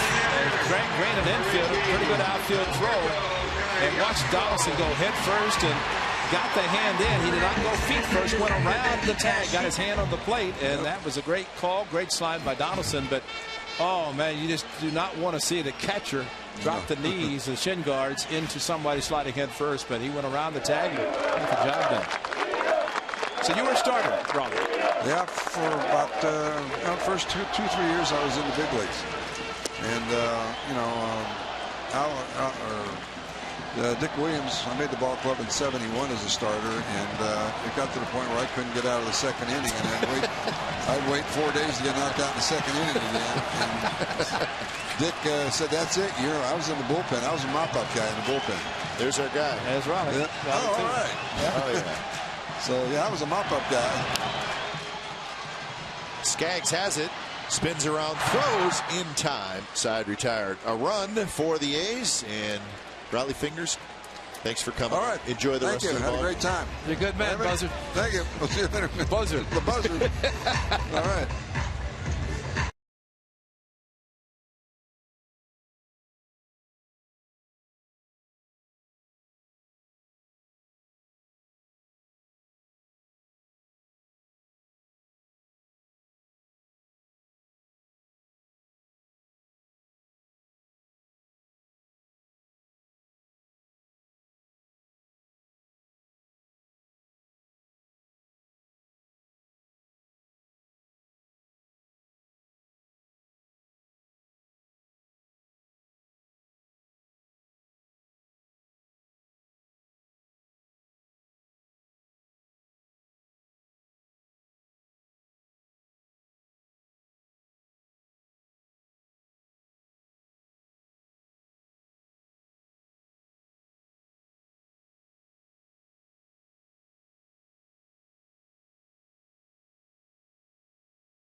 Photo to CSNCA Fan Photo. Put your name and hometown down for a chance to be shown in an upcoming game broadcast. It's all brought to you by AT&T. Patty Knight from San Leandro sent in this photo of Justin and Anna Lee with Billy Bean, and that is spring training. That's Billy Bean's spring training hats. We know that. So, Patty Knight, we appreciate your photo. And that is our AT&T Mobility Fan Photo. 3-1 the Angels lead. It's the top of the fifth inning. 35,067 is your attendance tonight. That's the fourth sellout of the year for the A's. So nice crowd on a cool night. That one's driven to right center, and that's it well. But it holds up right on the warning track, and Reddick grabs it. Almost looked like it hit a wall up there. Yeah, an inside out swing. Pujols twice tonight's going to right field. Base hit in the first inning. This one Kind of an inside-out swing, and Reddick with the marine layer cooling down a little bit, maybe kept the ball in the park. But Albert Pujols, no strike. Look at the front foot, just rose on the ball of the foot, and I bet he could hit over 500 home runs with that swing. If he keeps it up, he's going to have a nice career. Freese swings at a changeup. Freese a strikeout and a fly ball to left field. So Freese now 0 for 4 with a couple of walks in the series. And Freese was traded to the Angels from the Cardinals. Peter Borges, part of that trade. Although Borges not hitting much with St. Louis. I think that was always the thing with Peter Borges. He's an exciting player, terrific defensive outfielder. But I think a lot of people were not sure if he would be able to hit 260, 270, which I think if Borges hits that, then he's a productive player. Freese is retired. Well, his speed alone should make him a better hitter than a lot of guys, just because he can fly, and it's fun to watch him run because he's such a good base runner, base stealer, and taking extra bases. Okay, Mark Langston, great lefty who pitched Major League Baseball, great lefty, came over, and it was very nice of him. He's working with Terry Smith on the radio side, but he grew up in Santa Clara. Yeah, and he said watching the ceremonies, he said kind of brought tears to his eyes because he grew up watching the guys, and for him to even come over and say that was very nice of him to come over into the booth. But went to San Jose State. Yeah. So Mark Langston, he was good. Oh, he was nasty. He was nasty. he could pitch, and there is the lefty. And mentioned working with Terry Smith on the radio side, and just in the broadcasting business the last couple of years. Smart man. But a very good pitcher, a high leg kick, and in his second season, but very, very good. Still looks like he could pitch. That's one of those that nice that he's in the business, but looks like he could still get guys out. Jaime Malone has a 3-up, 3-down inning, and we are headed to the bottom of the fifth. It'll be blanks, Reddick and Punto, and it's the Angels 3 and the A's 1.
The banquet beer. We've been waiting to show this for a while now.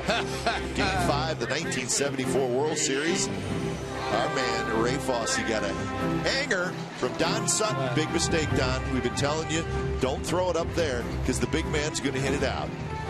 Boom. He gone. A second inning. Gave the A's a 2-0 lead. It's no cheap either, Cotton. That's way deep. That ball's still going. So a big moment. Absolutely. So you can always say you hit a home run in the World Series. Yeah. So an early lead. The barbecue terrace was not there in 1974. If it was, it would have sailed right over top. So there's a seat out there that's painted yellow. No, just yeah, right. Yeah, mustard. This is where Ray Fosse's home run landed. Well, Reggie comes up. We can talk about the ice plant where he hit him. I mean, he crushed them. Now, considering what happened in that '74 season, to hit one against Grant Jackson in league championship, and then that one, that made it all worthwhile, especially to win another championship. Well, I didn't want to ask Raleigh because I didn't think it was appropriate, but Mark Purdy wrote a great article the other day, and it had to do with the World Series and the celebration. The A's were doing such a terrific job with celebrating, but he also, the story had that Raleigh Fingers got in a fight before Game 1 of the 1970 World Series, and he was injured. Yeah. And he goes out and he wins the MVP. That's right. Why didn't you bring it up? I just didn't know if it was appropriate. I would have confirmed it. So, I mean, think about that. So, the Raleigh and I don't remember who he said it was. John Blue Moon getting a fight. You want to know the real story? Yeah, I do want to know the real story. The guy wins the MVP. That's right. In the summer, I got in the middle of breaking up a fight. Okay, and I ended up having a shattered 6-7 vertebrae. And Dr. Charles Wilson over at UC Medical Center took care of it. Okay, so I came back, and after breaking up this fight or getting involved in trying to keep my pitcher out in Detroit, Tiger Stadium, so I'd had all this happen, and I missed 3 months of the season. Head surgery. Before Game 1 of the World Series, Raleigh's on one side next to me. Blue Moon's on the other side of the clubhouse. And all of a sudden, they started going after it. They picked up a shopping cart. Oh, gee. Oh, yeah. And this was not just a little skirmish. You know what I did? I headed straight back to the trainer's room. I said, I've done my duty for the year. I'm not going to do it again. Yeah, I don't blame you. And the amazing thing about it, after the 5th game of the World Series, we're at the arena, in between the arena, or the Coliseum and the arena, having a press conference, and I have a photograph of the two guys involved in a fight with the arms around each other, celebrating World Championship. That's great. Raleigh Fingers and John Blue Moon. But he was, I mean, he was injured, right? He had cut in his head or cut something. In his head, yeah. Came out bleeding. And the clubhouse manager, and I remember seeing him a few years ago when A's played the Dodgers. But he said, I've been in the game a long time, and I've never seen this. First game of the World Series is yet to be played, and this team that's participating is fighting. So we're talking 3 hours before the game. Well, actually, it was an off day. It was the workout before. The workout before. It wasn't the actual game. It was the workout before. It was, we figured Raleigh's not going to be available. Moon's not going to be available. They're going to be playing short, and plus, Herb Washington didn't hit, so we're playing short already because Herb was just a base runner, base hitter. So Raleigh may have had a headache for the World Series, but he was okay. Oh, yes, he was good. That's it.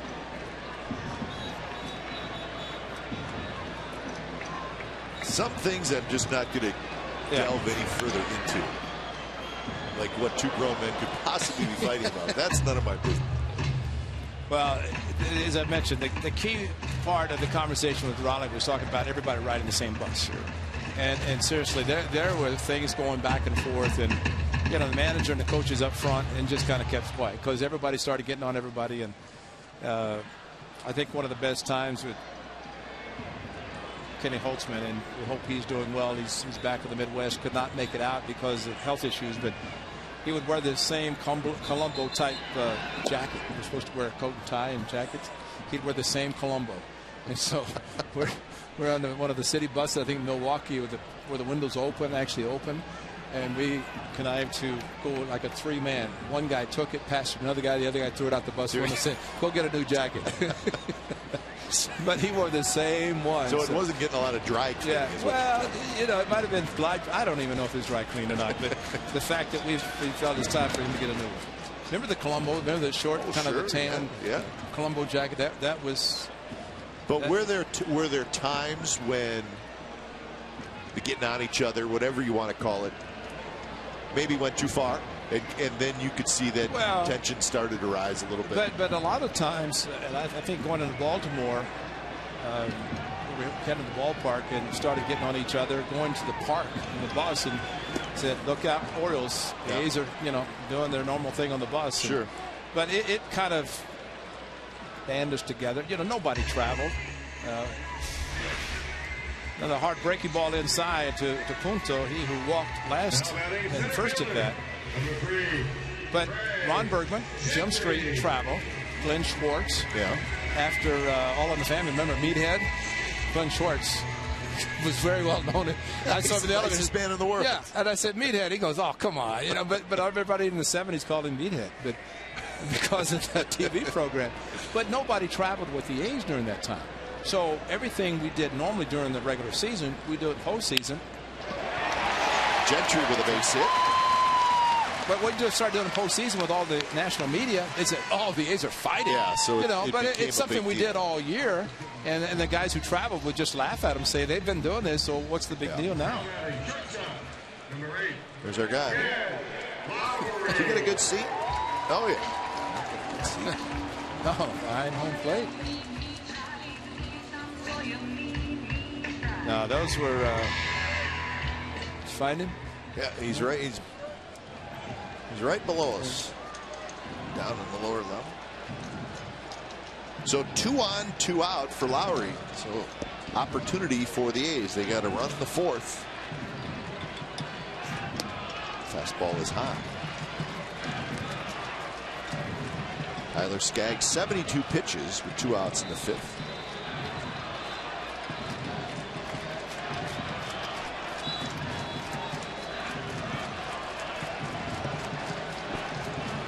Skaggs has walked 4. He has struck out 6. So he has given the A's some opportunities through the walks. Curve rolled foul, and that one's going to trickle into the A's dugout. Mariners leading the Tigers 3-1 in the top of the 5th inning.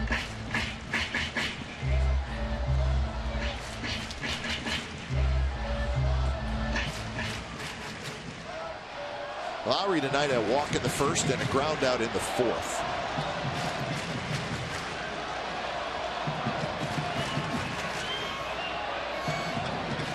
So Lowry 1 for 5 with a couple of walks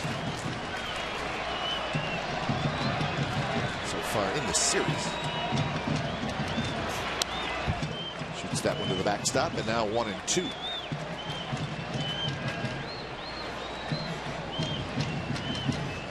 So we're hoping to get Reggie Jackson come visit us at some point in the next couple innings. Always entertaining to visit with Reggie. Fan favorite. Mr. October. And he deserved every bit of the name because he stepped off the big stage in October and he did it.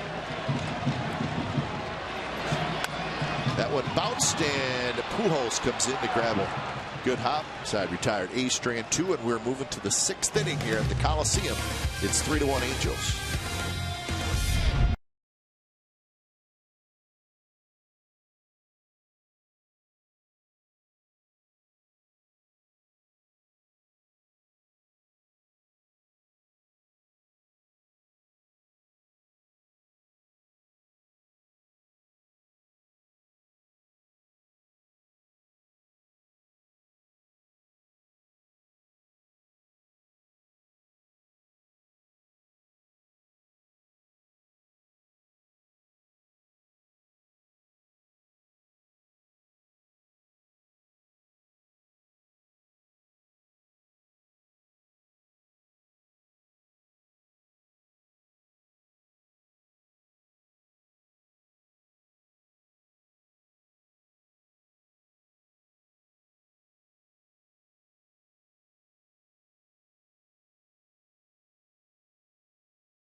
Sportsnet California is brought to you by Evergood Sausage Company. Get grillin'. 3-1. The A's are trailing, and it is the top of the 6th inning. Terrific talking to Raleigh Fingers. And, well, we got to be really good right now because Monty Moore is in the booth. Monty, wave. Monty's got his championship cap on. He's got his A's tie on. Oh, we love that guy. He's the best. Porterville's own Monty Moore. That's right. So we have to be on our A game. No pun intended. Right? Yeah. Great Monty Moore. Well, Dallaire asked if Monty was going to bring the big dinger. Remember, he sat in on the 70s night or whatever that was, and you dressed up like who? I don't know. Like an idiot. Monty showing off the dinger, and at that time Suzuki had a home run. Yeah. And Monty, first thing he said, I said, "You bring the dinger?" He said, "We need a home run. I better do something." Yeah. Fernando Rodriguez throwing for the A's. And C.J. Cron hits one deep to left field. Gentry's at the wall, and he caught it right up against the AL West division champion sign in left center field. So Gentry did not have a whole lot more room. Well, the view quarter in left field shows the flags blowing in, and that might be what saved it. And this is a matter of a player providing his own power.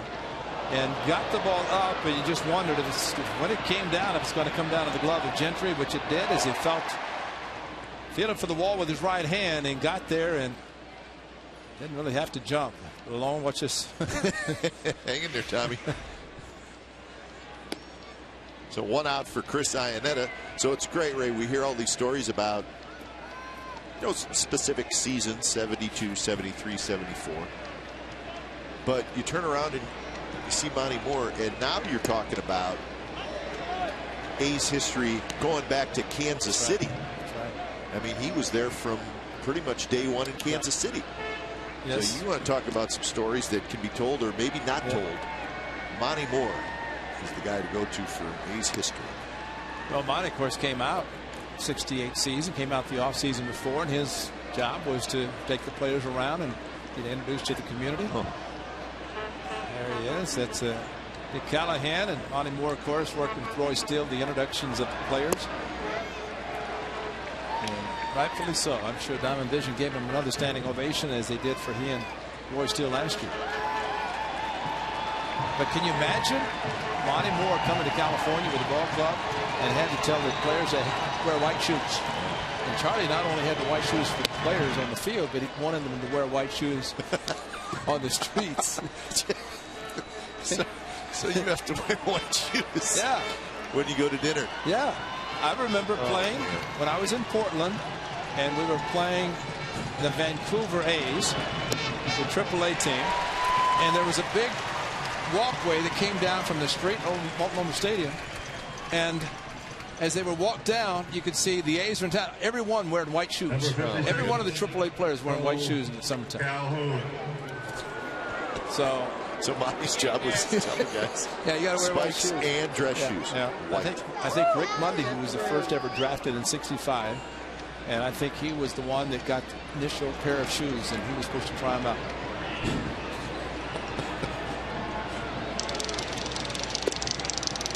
Here's Cole Calhoun with 2 outs here in the top of the 6th inning.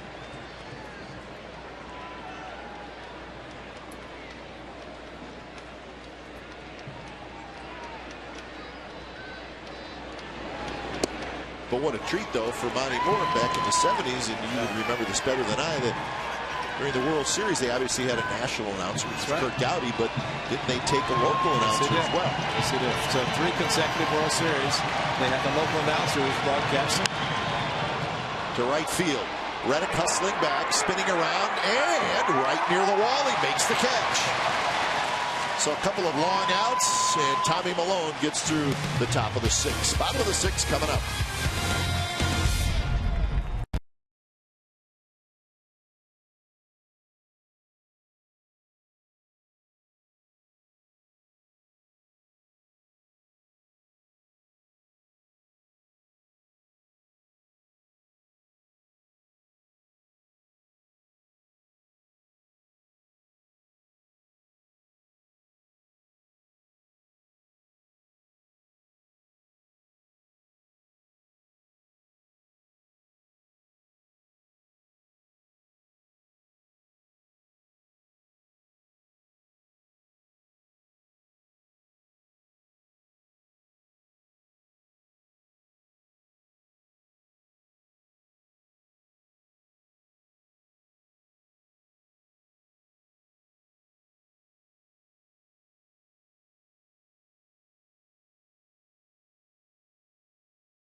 And we must have known something was going to happen good.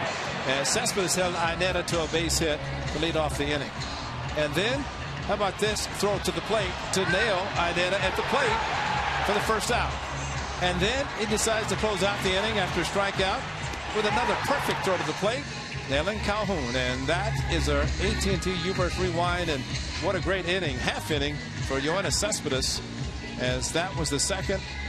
And they got 4 hits. The Angels did and did not score a run.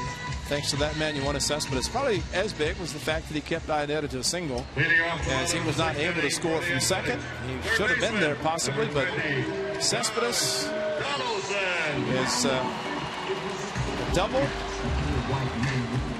Let's see if the A's can come back. Donaldson, Cespedes, Norris, heart of the order against Tyler Skaggs, who has thrown 75 pitches through 5 innings. He's walked 4, struck out 6, given up just 2 hits. So he's been good, a little erratic at times. But maybe that's what makes him tough to hit. Yeah. Skaggs, still a youngster. He's only 22 years old.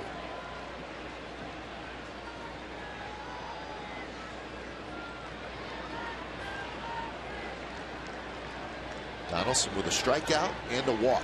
Walked and scored the A's only run. Fastball first strike.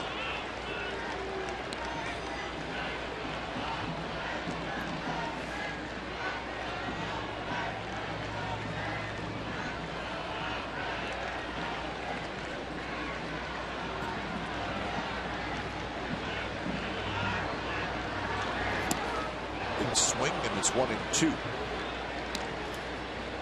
It's amazing, the slow curveball, especially for lefty coming into a righty, and Donaldson with the leg kick, got the foot down and just trying to get the timing to make some solid contact with the curveball. And see the long stride. You could tell he was fooled with the slowness in which Skaggs threw the curveball. Another curve, and that was a dandy. And Donaldson swings and misses. Strikeout number 7 for Skaggs. Well, why not keep throwing it? The hitters will tell you. And Ineta continued to call the curveball, and a very good one throw. See that this stride, that says it all right there.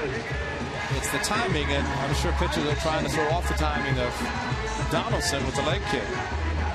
Well, if it's possible to have a big break and a sharp break, that's what he's got, and that's a pretty good combination.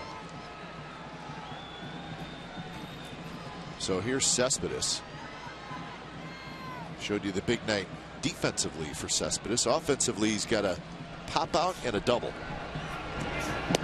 And fastball right at the knees, first strike.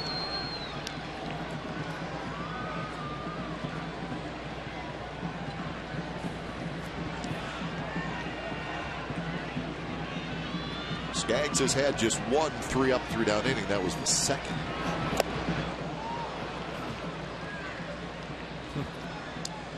That's called pulling off a pitch.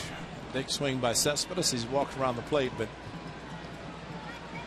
mentioned what Jim Price talked about Miguel Cabrera. In the years that he has seen him hit, he's never seen him pull off a pitch. And Cespedes just did it. When you pull off a pitch, you get your pants caught in your cleats.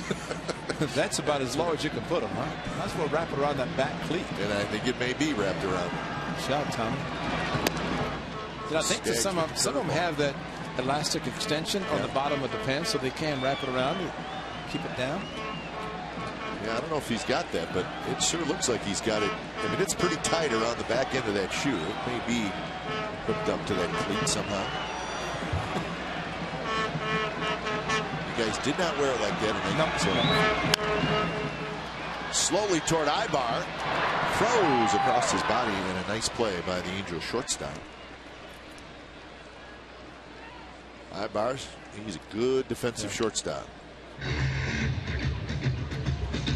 So 2 outs, and that'll bring up Norris. Now batting, the catcher, number 36. Good look at gang out the left field bleachers.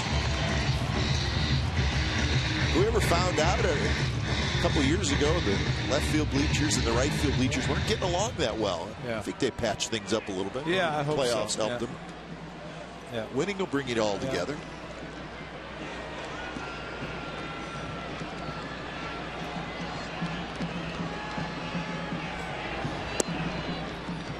First pitch to Norris is just a bit low.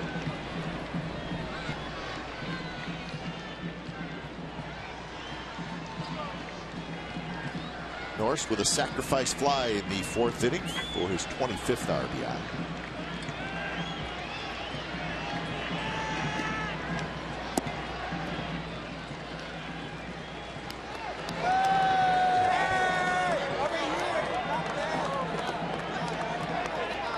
Somebody's birthday celebrating. What a great night. He invited 35,067 people to come to a birthday party. That's pretty good. They all showed up too. Yes, they did. Packed house. Stride called on the inside corner. Norris maybe not sold on Brian Knight's call, although there hasn't been a whole lot of complaining to Brian Knight. It looked like a strike as far as the plate. It's a matter of the height, and he had not called the low strike from pitch number 1 from Tommy Malone, and of course Derek Norris being the catcher realized that. Norris shoots one right side foul, so the count even at 2-2. It's cooled off quite a bit here at the ballpark. Last 45 minutes or so.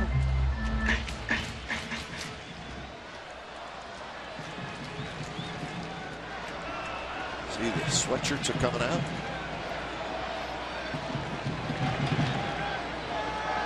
2-2 pitch to Norris, and there's that big curveball. It just stays a bit high. If he'd called that one after the fastball below the knees, that would have been an ejection. Time to argue. I think he might have said, that's enough.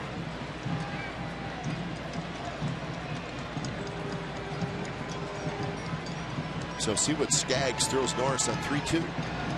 And it's that big curveball, and Norris took it. A 2-out base runner. A's Baseball on Comcast Sportsnet California is brought to you by Kelly Moore, proud sponsor of the Oakland A's. KellyMoore.com, bringing inspiration home.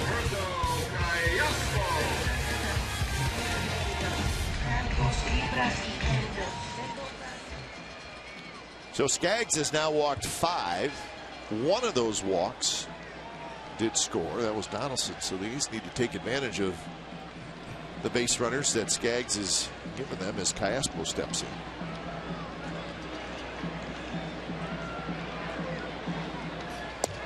And Skaggs has walked at least one hitter in every inning except that perfect inning in the second.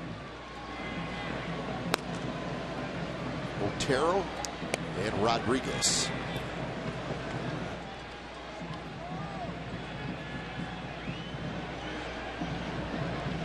Cayaspo, a line out and a ground out. How about that respect for a catcher? Yeah. Throw over.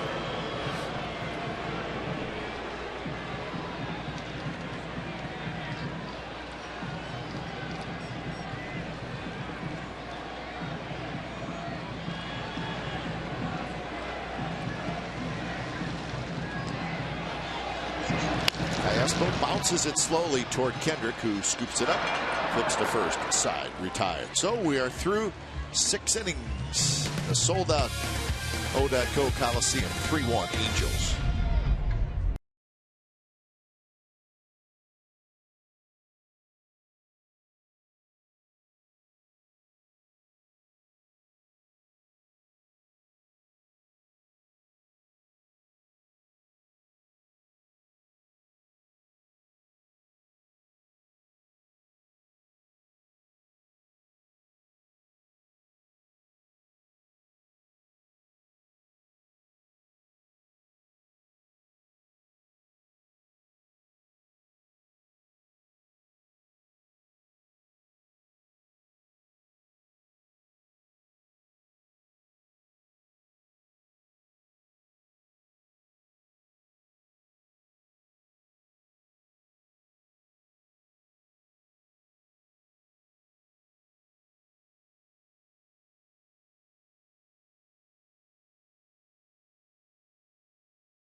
All three MVPs throughout the ceremonial first pitch. Gene Tenace, 1972. Reggie Jackson, 1973.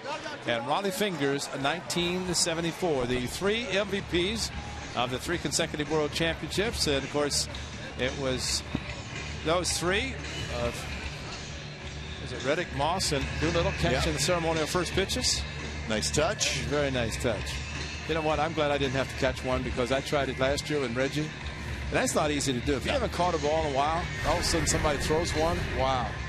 That's strange, man. You don't know where it's going. That's it, yeah. When it's time for change, think Speedy Oil Change and Tune-Up, your oil change, tune-up, and repair experts. So it's Fernando Rodriguez. So Rodriguez comes in here in the top of the 7th inning. So it'll be Rodriguez facing blanks, Reddick, and Punto here in the 7th. So Tommy Malone, his night is done after 6 innings. But what we're excited about is we get to talk to Captain Sal. Thanks for coming up. Take a look at. That's nice. Is that good? They were talking about it last night. It's the only place I can grow hair. Everybody was impressed with the goatee from Captain Sal. And see how he's dressed? He's dressed like it's 100 degrees out. He looks good. You know what it's like here. That's right. So you having fun? Oh, 3 years in a row, right? Yeah, it's always good to see the teammates and tell stories and exaggerate a little bit. So the stories are a little better than last year. Yeah, better and more exaggeration. Base hit for Cowgill, and he's 3 for 3. So what made 74 different than 72 and 73, if it was different at all? I don't think it was different. What I think was the great accomplishment for us is to put the Dodgers in their place. Yeah, I think everything was popping off about how good they are. We beat them in 5 games, and I think that made us feel like now we're getting our due. Mm-hmm. One of the highlights of was it game 1 or 2 when Joe Ferguson cut in front of Jimmy Wynn in center field and threw you out at the plate? I think it was game 2 because it's the game we lost. Right. How surprised were you? I mean, it looked like you were going to score. If Jimmy Wynn had caught it and thrown, he was going to score. Yeah, I didn't think it was going to be close. The next thing I know, Yeager's got the ball, and I got to try to run him over. Is the only way I could try to score. It turned out to be one of those highlights, World Series highlights that you see a lot. I mean, it was a great play by him. Right. Yeah, it was game 1, and Ferguson was playing in right field, and he evidently listened to Kurt Gowdy beforehand. He said that they had planned it. Yeah, right. Fires to second, does Punto, and they get the lead out. All right, here's the play, and remember, our guest, Captain Sal, was the runner, and there's Ferguson coming out of nowhere. Yeah, he was playing that. Number 10, Brad Green. Well, the one thing about the captain, he was not going to go in just trying to push somebody. And, yeah, boom. And the funny thing is, we went on, after the series, we went on Sonny Bono's show. And it was the Dodgers and some of us from the A's.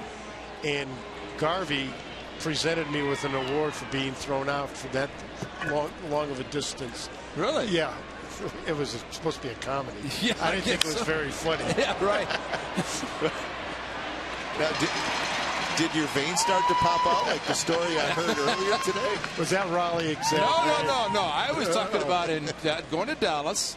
And Blue Moon was in the back of the bus getting on you. And I said, Mooney, be quiet. And then the captain got up, and you stood right in front of him, and those veins started popping out. And I said, enough's enough. Mooney, shut up. And that was it. That was it. And I was telling Kipe that at that time we all rode the same bus. There was no, staff and players. We were all together. And, said, Mooney, you see those veins out of the captain. Time to stop. But what was it like? I mean, you were talking about what Raleigh. I mean, did you ever see a closer who you could see come in a tough situation that never even thought about anything, a failure? I was always, He was in another world out there, which made him good. You try to talk to him, and it was hard to get at that level. Cespedes tracks it down. Got a great jump. We'll continue our conversation with Captain Sal. Never heard it that way. 7th inning stretch coming up.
Three to one. It's the bottom of the 7th inning. We're chatting with Captain Sal Bando. We appreciate him stopping by.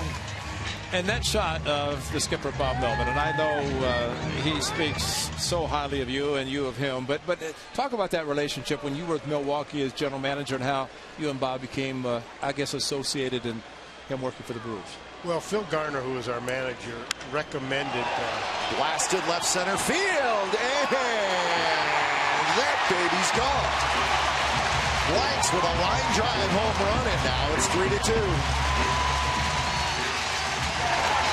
Hey, a 6-pitch top of the inning, Captain. You're going to stick around now, especially a first pitch blast by Mr. Blanks. You know, he used to weigh 300 pounds. He weighs 240 now. Looks like a tight end. But he dropped the head of the bat on this fastball, jumped on it, hit a changeup for his first home run in an A's uniform. And that's a quick swing, and the ball shot out. No chance for Marine Lair to stop this one. Over the jagged edge just to the right of the scoreboard. Wow. So continue with Phil Garner had mentioned that Bob was a talented baseball guy, and I kind of knew from watching him play. So I talked with him, and I said, look, we'll get you to do a lot of different things for us his first year. And we had him manage our AAA club. I had him scout. I had him work with the catchers, a number of different things, and it just kept getting more assignments, and finally became the bench coach for Phil Garner, and he is really an astute baseball man. Besides that, he's a good person, and you want good people in your organization. So you could see it early on that he had a pretty good idea what was going on. As a catcher, he was a student of the game, and he had insights that a lot of people didn't have, and so when you get someone like that, it's always good to have him on your side. What was your initial reaction whenever he got the job and he wore number 6 in honor of you? Well, I was obviously honored and taken back by it because he gives me a lot of credit, and there's nothing to give me credit for. All I did is open the door for him, and he's the one that made his mark. So, but I'm very flattered by it, and I think the world of Bob. You know, I've said it, Captain. We had the opportunity to play for Dick Williams, and we knew how much he meant to the ball club, especially at times with Charlie, and what Bob Melvin's done. I compare it in a sense because the players want to play for him, do everything for him, and I think kind of the same with Dick, and not to disparage Alvin Dart, but Dick. seen that he came up with you guys and you became champions with him. But Bob Melvin's that same category. Such a great manager for the players and what they would do for him. There's no question. I think today it's even more difficult to manage a team, and he's able to. These young men are, you know, they grew up different than we did, and it's a different game for them. And to be able to control his team the way he does and let them be themselves, it really takes a talent. Coco Chris pinch hitting, and he rips one toward left center field. That's going to get down for a hit. Kygo cuts it off, and Coco has to put on the brakes and stay at first. So Chris pinch hitting for Reddick with a single, and now the A's have the tying run at first. I remember, as you take a look at this curveball hit by Coco, maybe watching on the bench, just stayed back perfectly on the curveball. And of course, everybody thinks from the right side, maybe doesn't hit as well, but he is as good a hitter from the right side as he is from the left. But Captain Sal was in the Bay Area back when a general manager from Milwaukee called and asked about managing. Remember that happened, and you declined. And I know at the time you said, and I thought it was great, you said, I know if I'm hired, I'm going to be fired. Yeah. And typically managers are hired to be fired, but you wanted to be in Milwaukee. You wanted to work in the front office, which you were a very successul general manager. And I didn't want to get to be traveling again. I just retired as a player, and I didn't want to get back to that routine. You'd have made a good manager. A great manager. I think you would have. And I know you did a very good job as general manager, too. Well, I don't know, but did as best I could. I think that's what anybody listen, it's a lot of people don't know how you handle the Phil Garner incident, but you handled it as well as anybody I've ever known. And what you did is something that would never be done, I'm sure, again. You know, but Stan says a lot about you and your character. But the captain, and that's why Kaipi was the captain.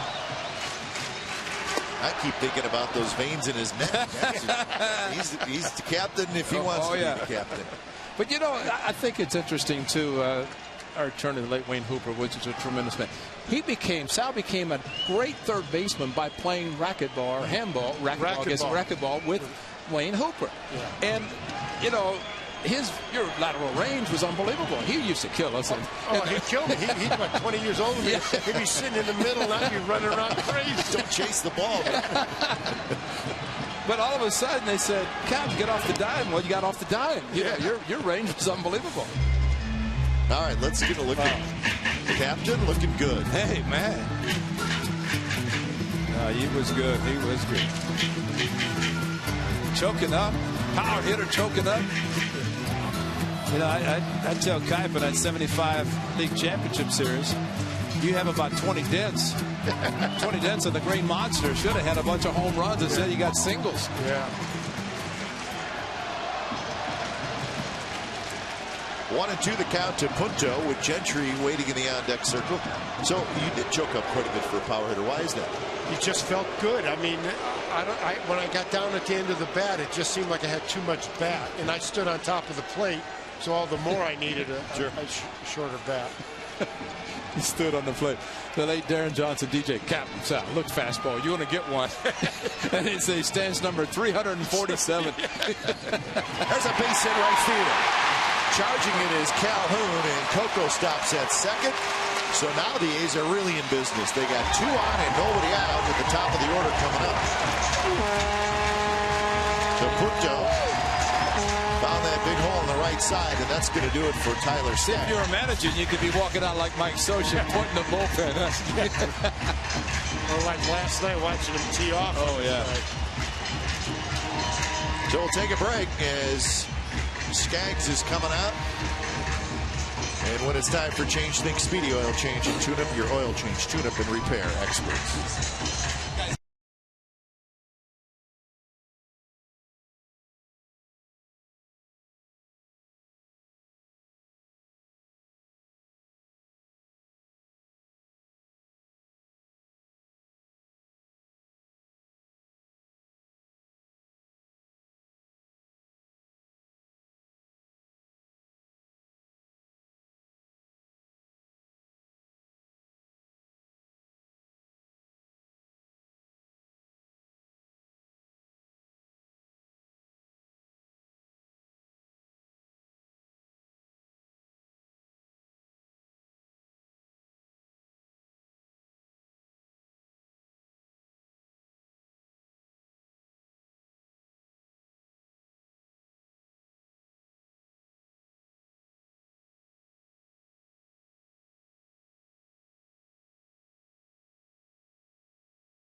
74 season.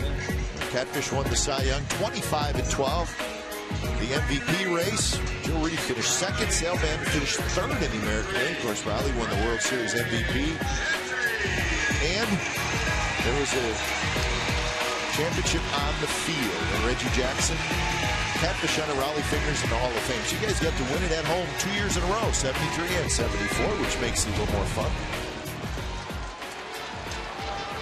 What was it like in Detroit, Captain? I know Gino was up here last night and talking about, and even Monty Morris said that just winning the league championship against the Tigers, knowing you're going to the World Series for the first time, how difficult was it? I know when I came over, the league championship was 5 games, and then to the World Series. Sure. But for you guys in 72, what was that like? Well, I tell you, the World Series is a piece of cake compared to the playoffs.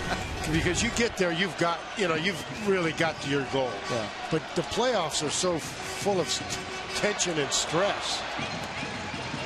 Gentry bunts it, and it's going to be a tough play, but the Angels get the out at first base, and Gentry with that speed makes every bunt play a tough play. But Iannetta was able to pick it up and get it to first. So second and third now with 1 out. Gentry, a couple of strikeouts on a base hit, but well, you're right. You have to think only about his speed down the baseline, and if you're a catcher or somebody fielding the ball, you think otherwise, he's going to beat it out. But back to the 72 Tigers, because that was in Detroit. It was in Detroit, and they were heating up pennies and throwing them at our outfielders. Oh, yeah, they had the 5th game. They cleared out center field. So really?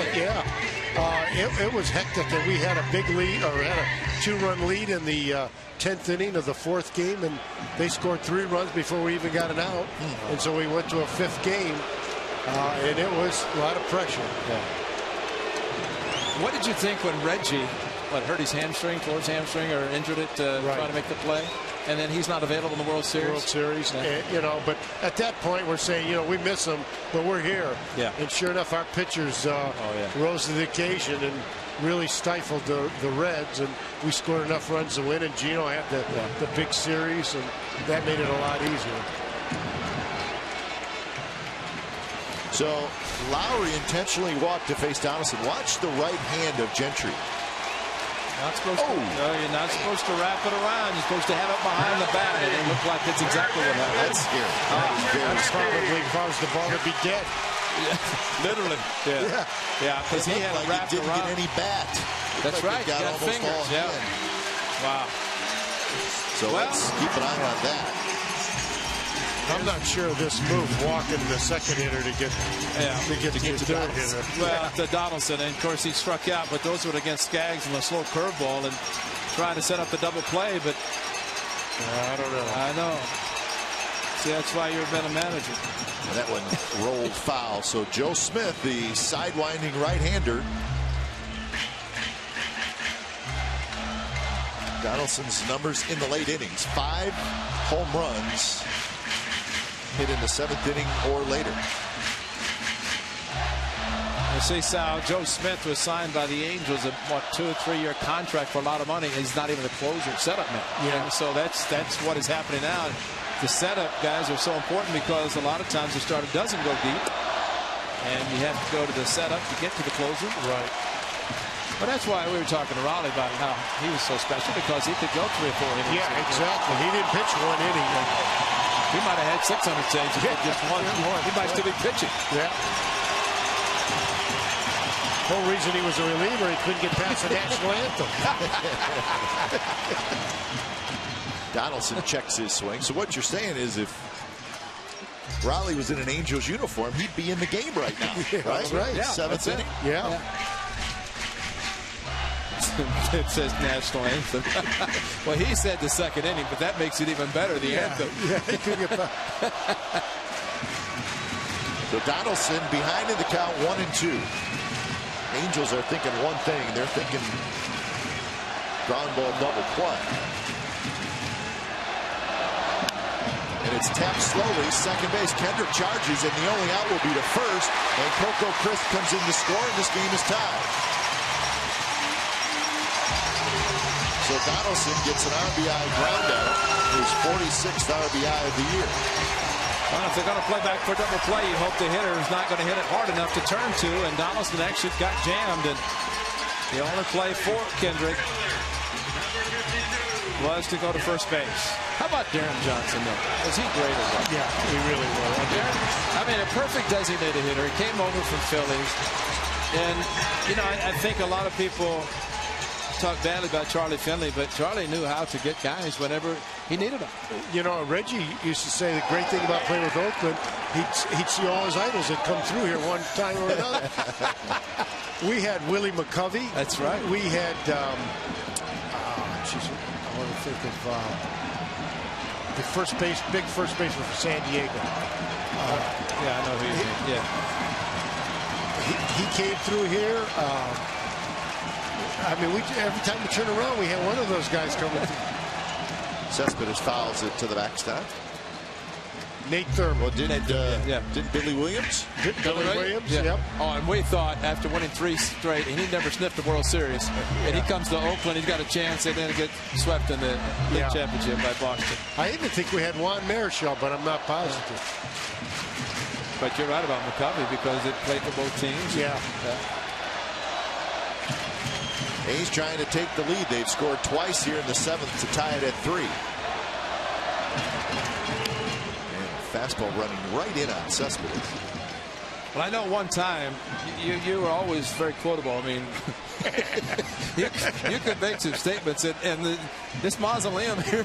Local mausoleum. So you coined that phrase. Well, they also coined the meat market, too. Yeah, I wasn't quoted on that. I happened to say that. Couldn't manage a meat market. And Charlie Finley came back and said, he's right, because it's hard. I tried it. I actually got a telegram from the Meat Packers Union the next day saying, if you think managing a meat market's easy, you don't know what you're talking about.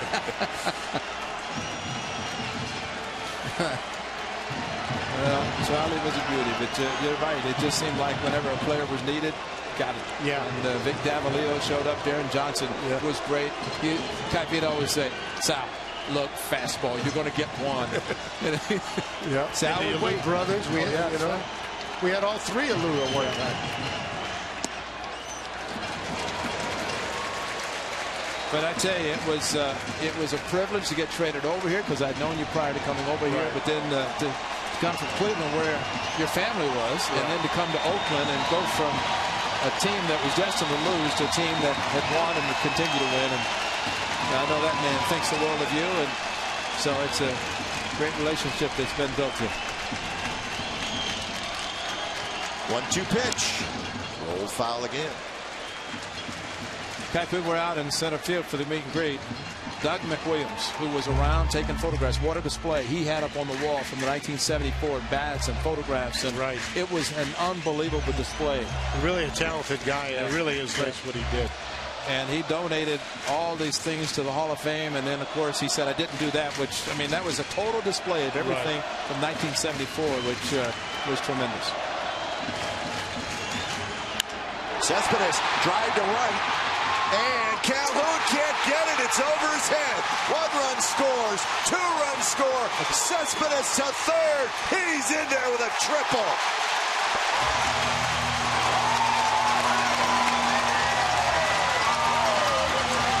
That's the way Captain Sal used to run. Wow. Sal, the one thing we've had the opportunity to watch you on is Cespedes. What about you saw him play in the outfield defensively, and his opposite field. He's a 5-tool plus player. He's an unbelievable talent, and this shows it right here. The fastball up and away, and Calhoun. This ball got to Calhoun and over his head so quickly. Yes, the young man is so strong. He's unbelievable. Well, he gets his bat speed. It's so good. Yeah. And winning the home run derby last year in New York, and he went straight across and the ball's over his head. He just misplayed it, but he thought he had a chance to go directly at it, and then next thing you know, it's over his head. So the A's have scored 4 here in the 7th to take a 5-3 lead. But just unbelievable speed. We dream of that. What did they call that in the 70s? Low flying? Herb Washington's impressive. Oh, absolutely. 2-0 to Norris. It was great to see Herbert, too. Yeah, he looks good. and very personal, very good businessman. Worked out well for him, and he's in Cleveland. Yeah. In Cleveland. By the way, what's Chris doing now? Chris is the athletic director and head baseball coach at San Diego Christian College. Beautiful. Good. We were talking about him last night. And draft choice. Cespedes, he's just tremendous power and the speed and his defensive abilities, everything working well. And Pat, I think you said it between innings that this is a good night for the A's. Things that are happening so well that going to come back, but this has been a big inning. He called it. Called it. Sort of. So Norris sitting on a 2-1 count. And now 3-1.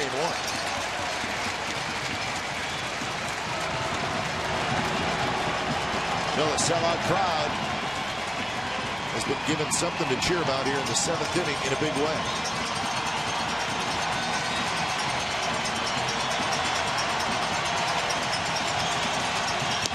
Pitch outside corner, and now 3-2. I think that's the first called strike he's had. Yeah, he's the swing and miss of the submarine slider. Right.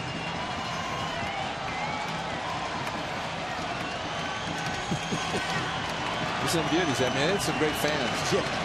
Go back a long way. 3-2 pitch inside. He walked it. So Norris walks for the second time. That's 7 walks now by Angels pitchers. That's not good right there. Number 18, Alberto Callejoso. Mike Butcher going out, but you know, okay, Sal said, I don't know that I'd walk the number 2 hitter to get the number 3 hitter. Well, the number 3 hitter hit the ground ball to bring in the run. But by doing that, it opened up the number 4 hitter to do what he did. Right. Yeah, that was interesting because Lowry is struggling. Yeah. He's not swinging the bat great right now. But it had to be to set up maybe with a sinker ball to try to get the double play ground ball. And but you're hoping for that, but it didn't happen. It's only a 1-run game at the time. And you know, their manager's a good manager, so he knows his personnel. Right. But to me, the second hitter is not as good as the third hitter. And then, like you say, you bring the 4th hitter into play, and you're hoping for one thing, and that's a hard ground ball. What are the chances of that? Yeah.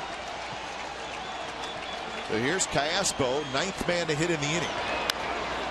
And he pops it up foul. I always thought, too, when you walk a guy to load the bases, it puts a lot of pressure on everybody, especially the pitcher. Sure. And we've seen this guy, Joe Smith. His stuff's a little all over the place. That's right. Yeah. Especially since joining the Angels. Cleveland and now with the Angels with a lot of responsibilities. You have to be ecstatic to see the crowd to come out to support this event. Oh, absolutely. It's been wonderful. Yeah. And the A's have just been so great. It's been a wonderful ceremony, and they've treated us first class.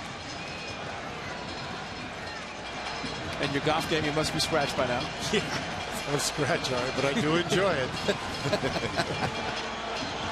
Well, let's get to something important. You're taking care of the good people of Wisconsin, right? Yeah, absolutely.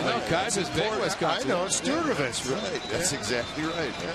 We were thriving metropolis. We were flying back from Toronto Sunday, and he said, "Hey, there's the farm." I flew right over the farm. I was so excited I didn't know who to tell, and I'm thinking my partner's the only one that's going to believe me. So I bumped Ray. I think he was half asleep. I said, "Ray, we just flew over my farm. It's right there." I wonder why he had his head glued, his eyes out the window. So we're up so high, and he knew exactly where we were. Good people back in this guy. Great fans. I'll tell you, they really support the Brewers. Brewers are drawn great, and that's been going on for 3-4 years now. Yeah. I know what now that you're retired. You're going to be the next commissioner. No. Actually, the Brewers are having a June 13th. They're having a Wall of Fame, and they're bringing all these players in, and they're going to have their picture or their on the wall in the stadium. Oh, that's great. That's great. Good pitch on the inside corner, 3-2. Well, we got to go to Miller Park last year and actually had not been there to announce a game, but that was fun. When you drive in that parking lot, and it's hard not to miss County Stadium. Oh, yeah, exactly. Smell of the brats and the tailgaters and Runner goes. The pitch is lined down the right field line. Fair. One run scores. Here comes Norris. He's going to try to score. He will score. 7-3. The A's have busted it open. Good luck, charm, Captain. I'm glad to see him swing those bats. Unbelievable. Just called the pitch on the inside corner, and Callaspo, what a great swing. He did not even hook it foul. Stayed right down the corner. And what a great job just keeping it fair and driving home 2 more. So Cam Sal comes in, and A's have a 6-pitch top of the inning, and then bat around again. I think this is the 7th time he's sure something like that batted around. All right, we're going to step aside. Big inning by the Athletics.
A's baseball on Comcast Sportsnet California is brought to you by Xfinity, home of the most live sports, and by Toyota, #1 in MPG, durability, and resale value.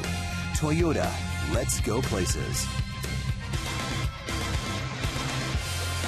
Well, the A's have scored 6 times here in the bottom of the 7th inning, still batting. And the sellout crowd is having fun now. And this guy started the inning with a solo home run and back up again. That's Kyle Blank. So the A's have batted around tonight, and for the season it's the 7th time they have done that. That's the most in the majors. Where did they pick up Blanks from? From San Diego with the Padres. And was it waiver? I want to say the no, it was a straight trade. It was a trade. That's right. Gave up a minor league outfielder for him. But he does look, and of course, much thinner, but he lost all the weight. But he's done well, especially Brandon Moss. By the way, Brandon Moss, I was thinking about you because he injured his right calf. The time that you were, hit by a pitch? I was hit by a pitch, and it was a doubleheader, and I played both games. By the end of the 2nd game, my calf had swollen up, and I had torn a little bit of the muscle. And you were on the DL? I had to go. No, I never went on the DL. Wow. Because I was telling Brandon Moss about you last night, and I said, don't push it, man, because I know a guy that did. Yeah, you can't push it. Well, Sal, hey, good luck, Charm, man. It's great seeing you as always. Good luck, Charm. You guys in the playoffs. You got a lot of runs in this inning, man. Quick outs, a lot of runs. All right. Thanks, Captain. Captain. We appreciate Captain Sal coming, and he was indeed good luck. 7-3, the A's lead.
Fireworks night on Friday, June 13th versus the New York Yankees is driven by Chevy Silverado. Fans are encouraged to dress as characters from the Super Mario Brothers video games produced by Nintendo. Following the game, the fireworks show will be set to the iconic music from the Mario Brothers video games. Fans can enjoy the show on the outfield grass, but as always, get out there early because space is limited. Super Mario Brothers. Yeah. Play that? I did a little bit. Not a big video guy. Of course, back a little further than that. Like these seated Pac-Man machines. I mean, that shows you how old I am. When it's time for a change, think Speedy Oil Change and Tune-Up, your oil change, tune-up, and repair experts. Gregerson comes in. So Freese is retired. David Freese is 0 for 4. 1 out here in the top of the 8th inning. Didn't Fernando Rodriguez pitch this game? Wasn't he at the top of the inning? Isn't he the pitcher of record to the A's? Because it's right. He pitched the 7th inning. So. And they've got him for 2, 3, 4, 5, 6 pitches, and he's done. There's your outfield change. Gentry now in right. Coco in the game in center.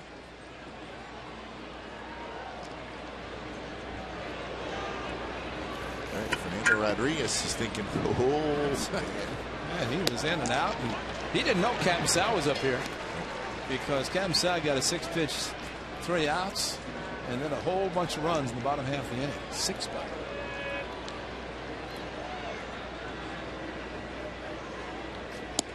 Slider to Kendrick. Swinging. Well, we have been fortunate the last couple of nights to have some of the real good guys from those teams to come in the booth. We have experienced the guys, the good guys, and the interesting thing is, I think about it, Kendrick with a hit to left field. 3 of the 4 guys that came up to visit with us were part of our carpool back in 73, 4, 5 seasons from the Danville area. So you guys were all living out there? Yeah, and then we all drove in. Number 20. Every day? Yeah, every day.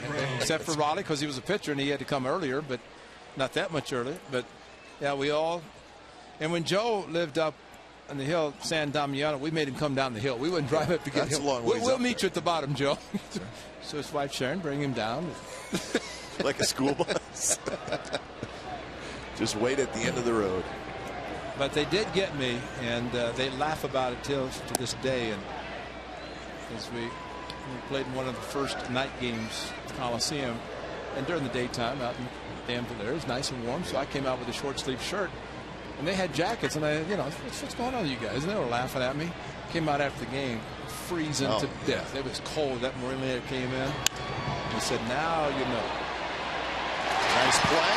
Gentry comes up throwing. The tag didn't quite get it. But the throw was just a shade off, and Blanks had to come off the bag, and then he had to try to make the tag. But a good effort by Gentry.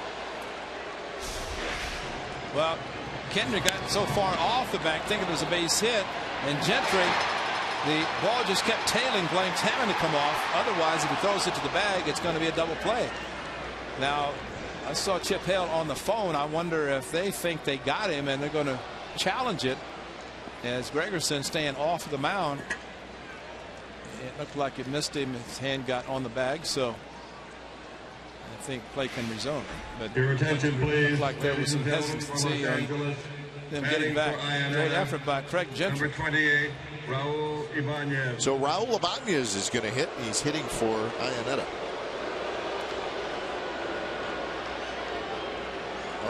Ibanez really struggling. 153. Signed that 1-year contract to leave the Mariners and come to the Angels. The Angels were thinking we can get a good veteran bat in that lineup, but Ibanez just has not got going yet.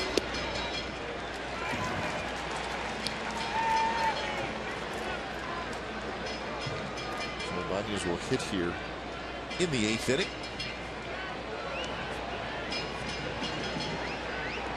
Unfortunately, when you're at the point in your career as Ibanez is, and you're 41 years old, people start thinking, well, what's going on here? Not saying that is the case, but I think that is what people are going to think. good year last year in Seattle. Didn't he? And it's home for him, going back home, having the time of year he did. Shift was on. Donaldson backs up in the shallow left field near the line. He's got it, side retired. So a hit and a runner left, bottom of the 8th coming up. 7-3, the A's lead.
This game summary brought to you by your local Toyota dealers.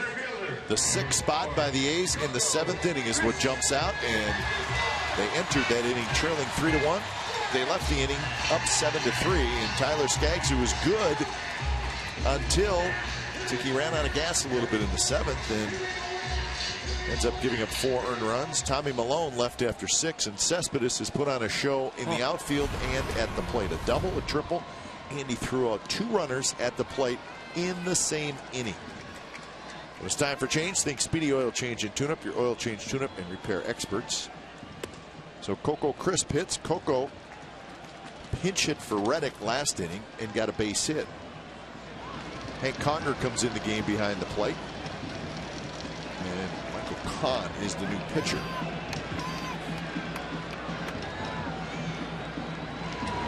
So Kahn pitched last night. Back out there.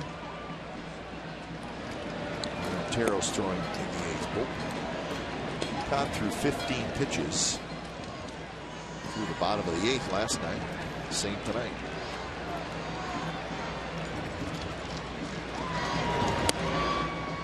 Not a hard thrower.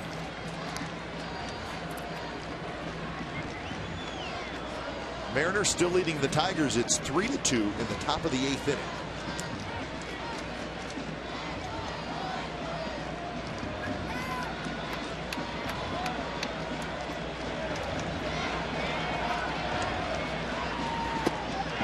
Just a bit outside, now 3-1. The Nationals beat the Rangers earlier today, 10-2. Pfister got the win, Tevich got the loss. So in the first 2 games in that series, Ray, the Rangers have been outscored 19-4.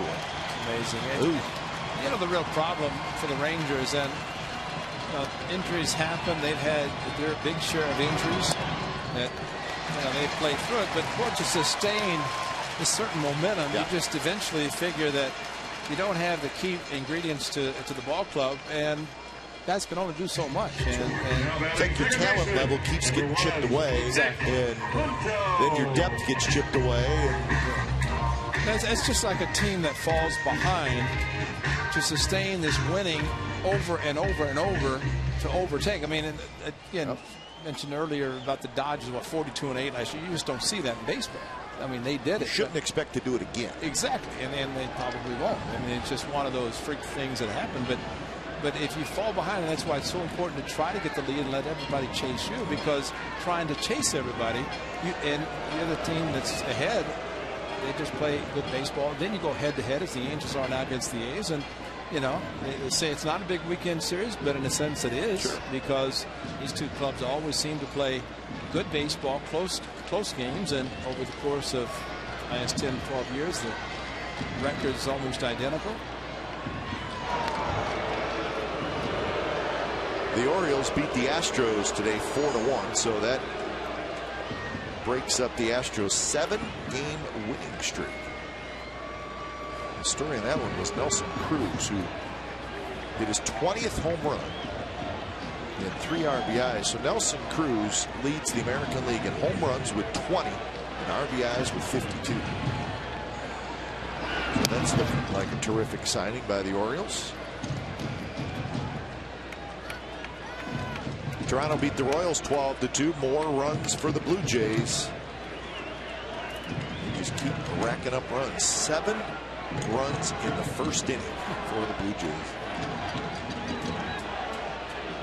Trouble in Kansas City. Yeah. Well, they made a change of their coaching staff. Dale Swain now the new hitting coach. Remember last year George Brett came in for a little while.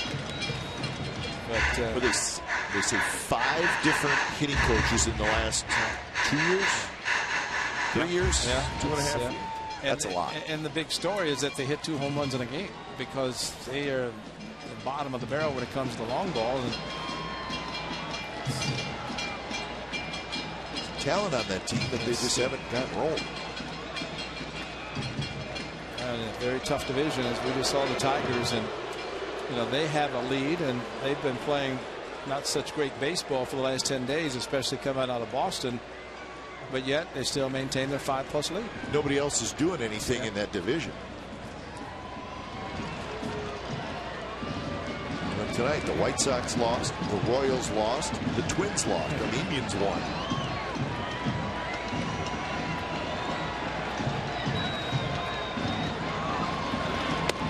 Which is high. So 2-1 to Punto with Coco aboard. Red Sox beat the Rays 7-1. So those are 2 teams that, well, we know they don't like each other. Big fight last night, but they are really going in opposite directions. The Rays have now lost 5 in a row. The Red Sox have won 6 in a row. So Boston making a move. They're now 26-29 on the year. Sweet. Missed by Punto, 2-2. Well, after what happened last night, you'd have to think the Red Sox have to be really upset that if the benches were warned, and then they're still hit batters, and pitcher stays in the game. Something didn't seem right with that whole thing. If a guy had only walked 8 batters and hit 2 all season, all of a sudden he hits 2 in a couple of innings. Yeah, it's kind of strange. Coco leading. Throw to first. By the way, did the Red Sox have anybody left to manage? Their bench coach, third base coach, and 4. They had 4 managers last night. When was the last time there was a game where one team used 4 managers? That's right. Troy Lovola, he looked like he could make a manager. He lost his mind. That was a good snap. Yeah. If I'm a player and I see that, I'm like, that's wrong. Or if they've got a team and I'm going to interview guys, I'll interview him. He's going to probably manage eventually. Meanwhile, with Coco at least leaning, you think that he's going to run now 3-2. He's got a good lean going. Not that one. You'll see the one where he leans towards second base. There he is in the starting box.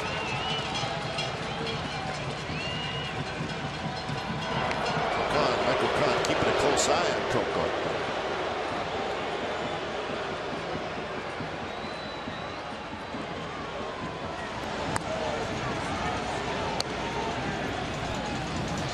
Jared Group just called up for the minor leagues.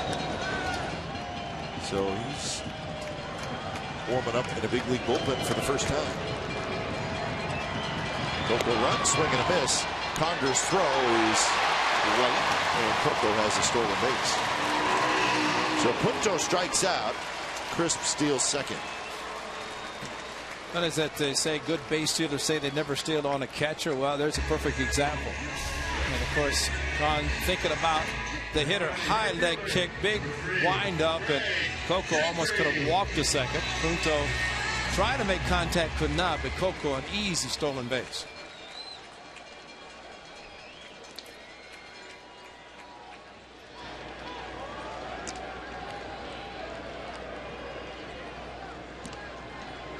So now the top of the order, Gentry. Gentry in the 7th inning, and we showed it in replay, and had a successful sacrifice bunt, but it looked like the baseball, when it made contact with the bat, it looked like it made quite a bit of contact with his hand. I guess it would be his right hand. Do you know what? Maybe that affected his throw to first base. Could have been. Think about it. It looked like it got him pretty good. Now he's staying in the game, which is good. So he bats here with a 1-0 count. Now keep an eye on Gentry's right hand. I see the finger underneath is wrapped underneath, and that's what is hit. And see, you're supposed to have the fingers and the thumb behind the bat, right. So the front half of the bat, and that's all you see. But he looked like he had his hand wrapped a little bit more around the barrel, and the ball happened to hit it. And he's got a base hit to left field. Here comes Coco Crisp rounding third. The throw to the plate, not in time, and the A's got another run. It's 8-3.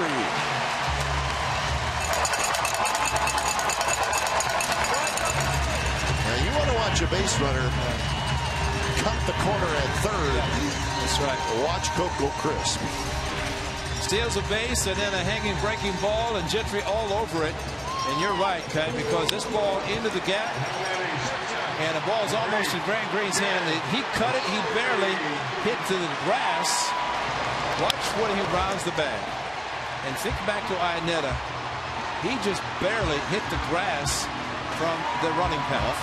And that's the biggest difference. And Grant Green's throw not as strong, but, well, you take the wide turn. It takes a lot longer to get to the plate. Coco cut it crisply for Coco Crispy, and he got it nicely done. Coco cut it crisply. Us. I just kind of can't, you know. That's good.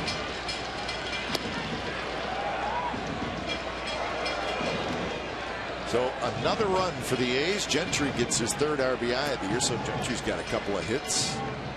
And actually, Mike Gallego said, "I'm there waiting. I don't want to shake your hand." You know, that's right. You know, I'm here for one reason. That's right, to keep waving. And it's a great shot at the cup. Runner goes, throw sails into center field. So Gentry with a stolen base. Ibar, very good play at shortstop. He knew the ball was in center field, airmailed by Conger, yet he acted like he was applying the tag. Watch the shortstop. This is a steal. As he gets the second base, he's down, he's holding the tag. There's no baseball in his glove. Good play. Smart and this play. is a smart play because he did not want. That's a great play. Yeah, that's a great shot. And that's smart because Ibar knows with Gentry's speed, he's going to go to third where he would have been with one out. Instead, that deep kept him at second until Calgill could charge enough to get the ball back in. Close, 2-1. So the A's have stolen 2 bases tonight. They've been thrown out once, so 2 for 3 tonight, and they are now 32 for 37 on the season. There's the giveaway. Oh, yeah. Catfish Hunter bobblehead. I can't wait to open up mine. Yeah. Well, I think, again, I can only repeat what Dick Green, who was a great friend of his, and said on the field, nobody better, but off the field, so, just tremendous, tremendous person.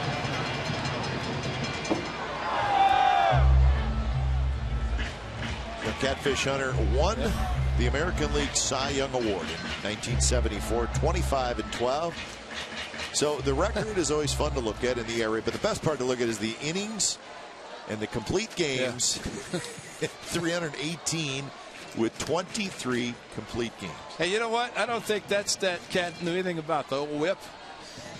Or pitch count? No, heck no. But he could throw strikes, and he told the story. Everybody said, how could you throw so many strikes? He said, my brothers growing up in Hertford, North Carolina, they said, if you're going to play with us, you have to pitch and you have to throw strikes. And that's how he learned how. But every winter, Catfish would go back to Hertford, North Carolina. That low target, man. Yeah. Well, it's all about the catching in this video. I mean, there's no doubt about that. But he was something, man. Just paint, and you know the best thing to hear an umpire say, okay, that's far enough. I can only give you that many inches off the plate. But Kuip, when I'd walk out and warm up Catfish, the umpire said, this is going to be so great. About an hour and 40 minutes, we're gone. Yeah. You know, because you knew he was going to be throwing strikes. But you had to face him too, then, right? Oh, I mean, early in your career, and then when you left the A's, he was with the Yankees. But see, so you saw the whole deal from the other end too. But whenever Cat went to the Yankees, we all said, remember, he doesn't like to pitch inside that much. He did, though. As soon as he faced the A's, his former team, guys are leaning out over the outside part of the plate, bust him inside, and he'd look in like, I don't know what you're thinking about. So another walk. That's 9 walks issued by Angels tonight. Mike Scioscia's going to the mound again. So Michael Kahn has not had a good inning. He gave up a walk, a strikeout, a single, and a walk. So we got another pitching change. We'll be back.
Of the game, Yoenis Cespedes. It's called Yo Power. That's a 1-out assist. He had a 2 in the same inning. He had a big bases clearing triple, or a 2-run triple over the head of Calhoun. Ball just took off on him. Cespedes with a sliding triple. Just a complete game for Yoenis Cespedes. And, you know, we talked about guys getting hot. How about Yoenis Cespedes? You mentioned him as a hot candidate Hall. But, you know, the complete package. And it's amazing. And he's so calm, so cool, and he just does it so easily. He is a cool cat. Oh. So we got a major league debut for Jared Group. He's 32 years old, Ray, 10 years in the minor leagues. And that's good. He is thrilled to be on a big league mound for the first time as he faces Donaldson with 2 on and 1 out and a run in here in the 8th inning. So Jared Group, major league debut. Started in professional baseball back in 2004.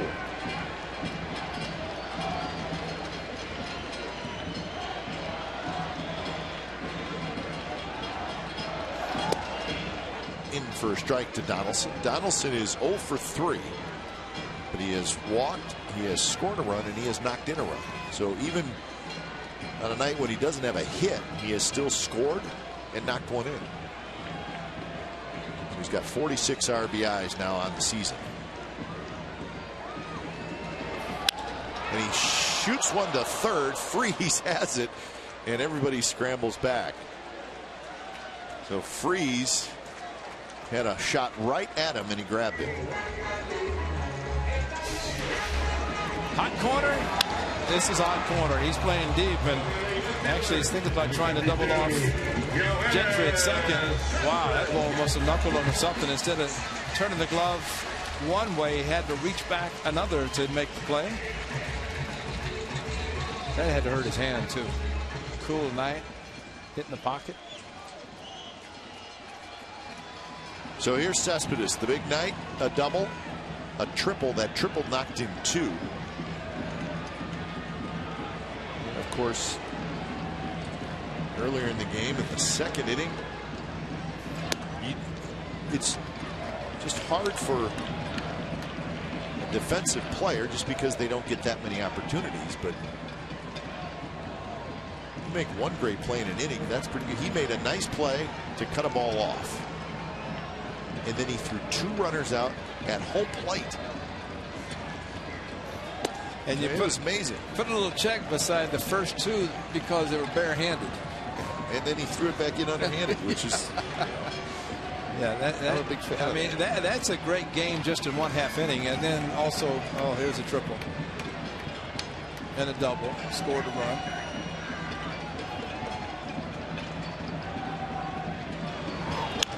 And that one's hit down the left field line. And that baby is gone. Have a night, Yoenis Cespedes.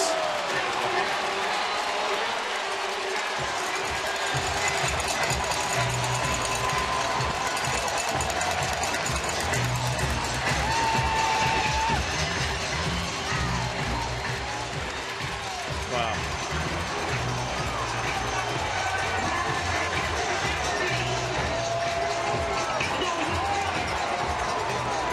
Three-run shot for Cespedes. It's 11-3, the A's lead. You know, he hit a fastball to right field for a triple, and a high fastball. Grove just hung him a curveball, and he found out what he could do to a curveball. You cannot fool the big power hitters with the slower type curveballs.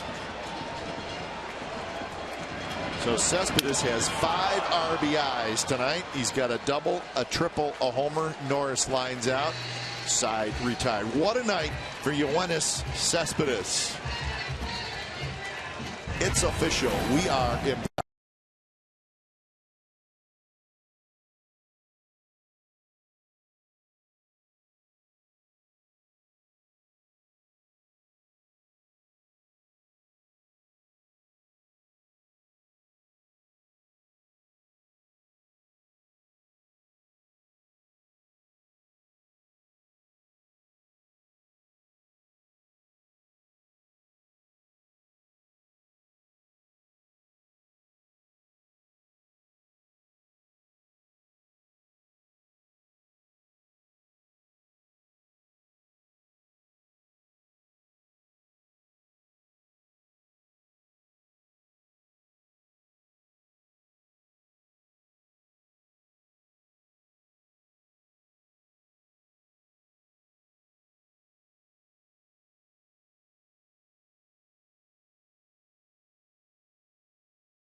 copyrighted telecast is presented by authority of the Oakland Athletics and may not be reproduced or retransmitted in any form, and the accounts and descriptions of this game may not be disseminated without the express written consent of Athletics Investment Group, LLC.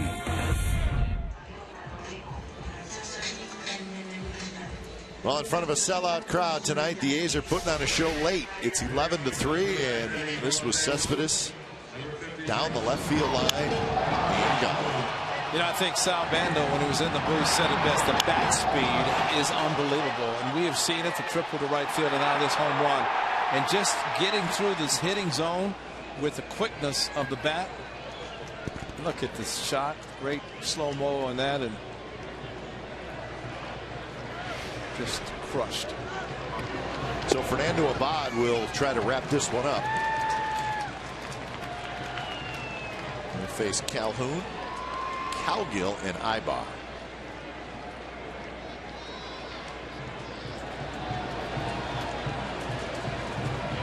Abad with that slider, and it's called a strike. And it's 0-2. 0-2 with a 2.08 ERA for Abad. Yet to allow a home run this year.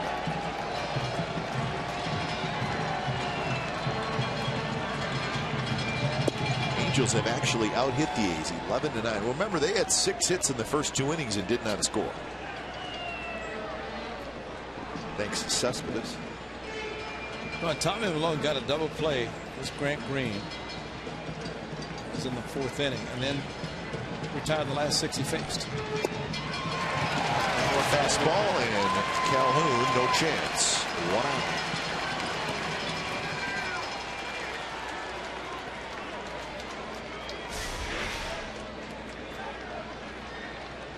That's some giddy up. Now batting.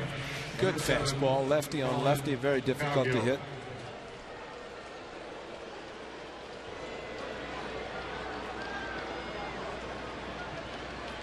Ray, the A's have received 9 walks, and I have 5 of them scoring, which is about as good as you're going to get. 5 scored, exactly.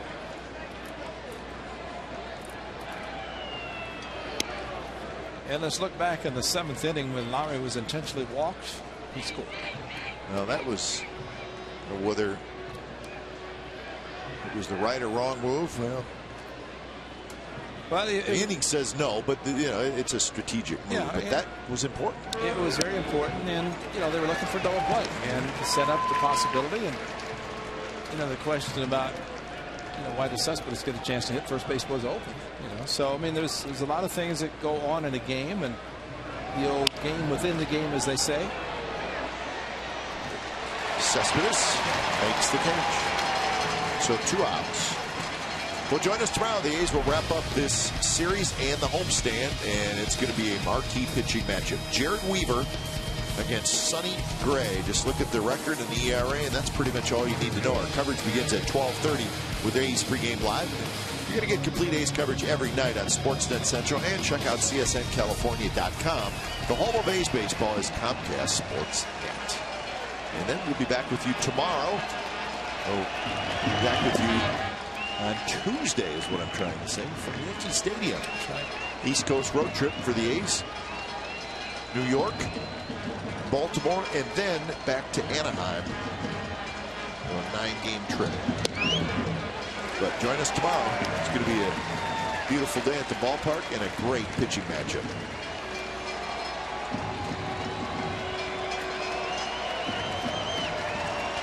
1-1 the count to Ibar, who's 2 for 4.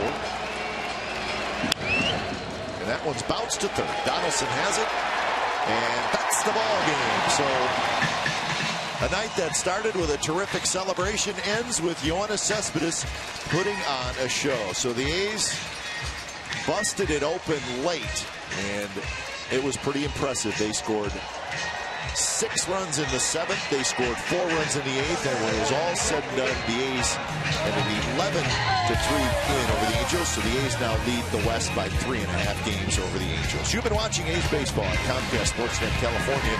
Don't go away. A's post-game live starts right now.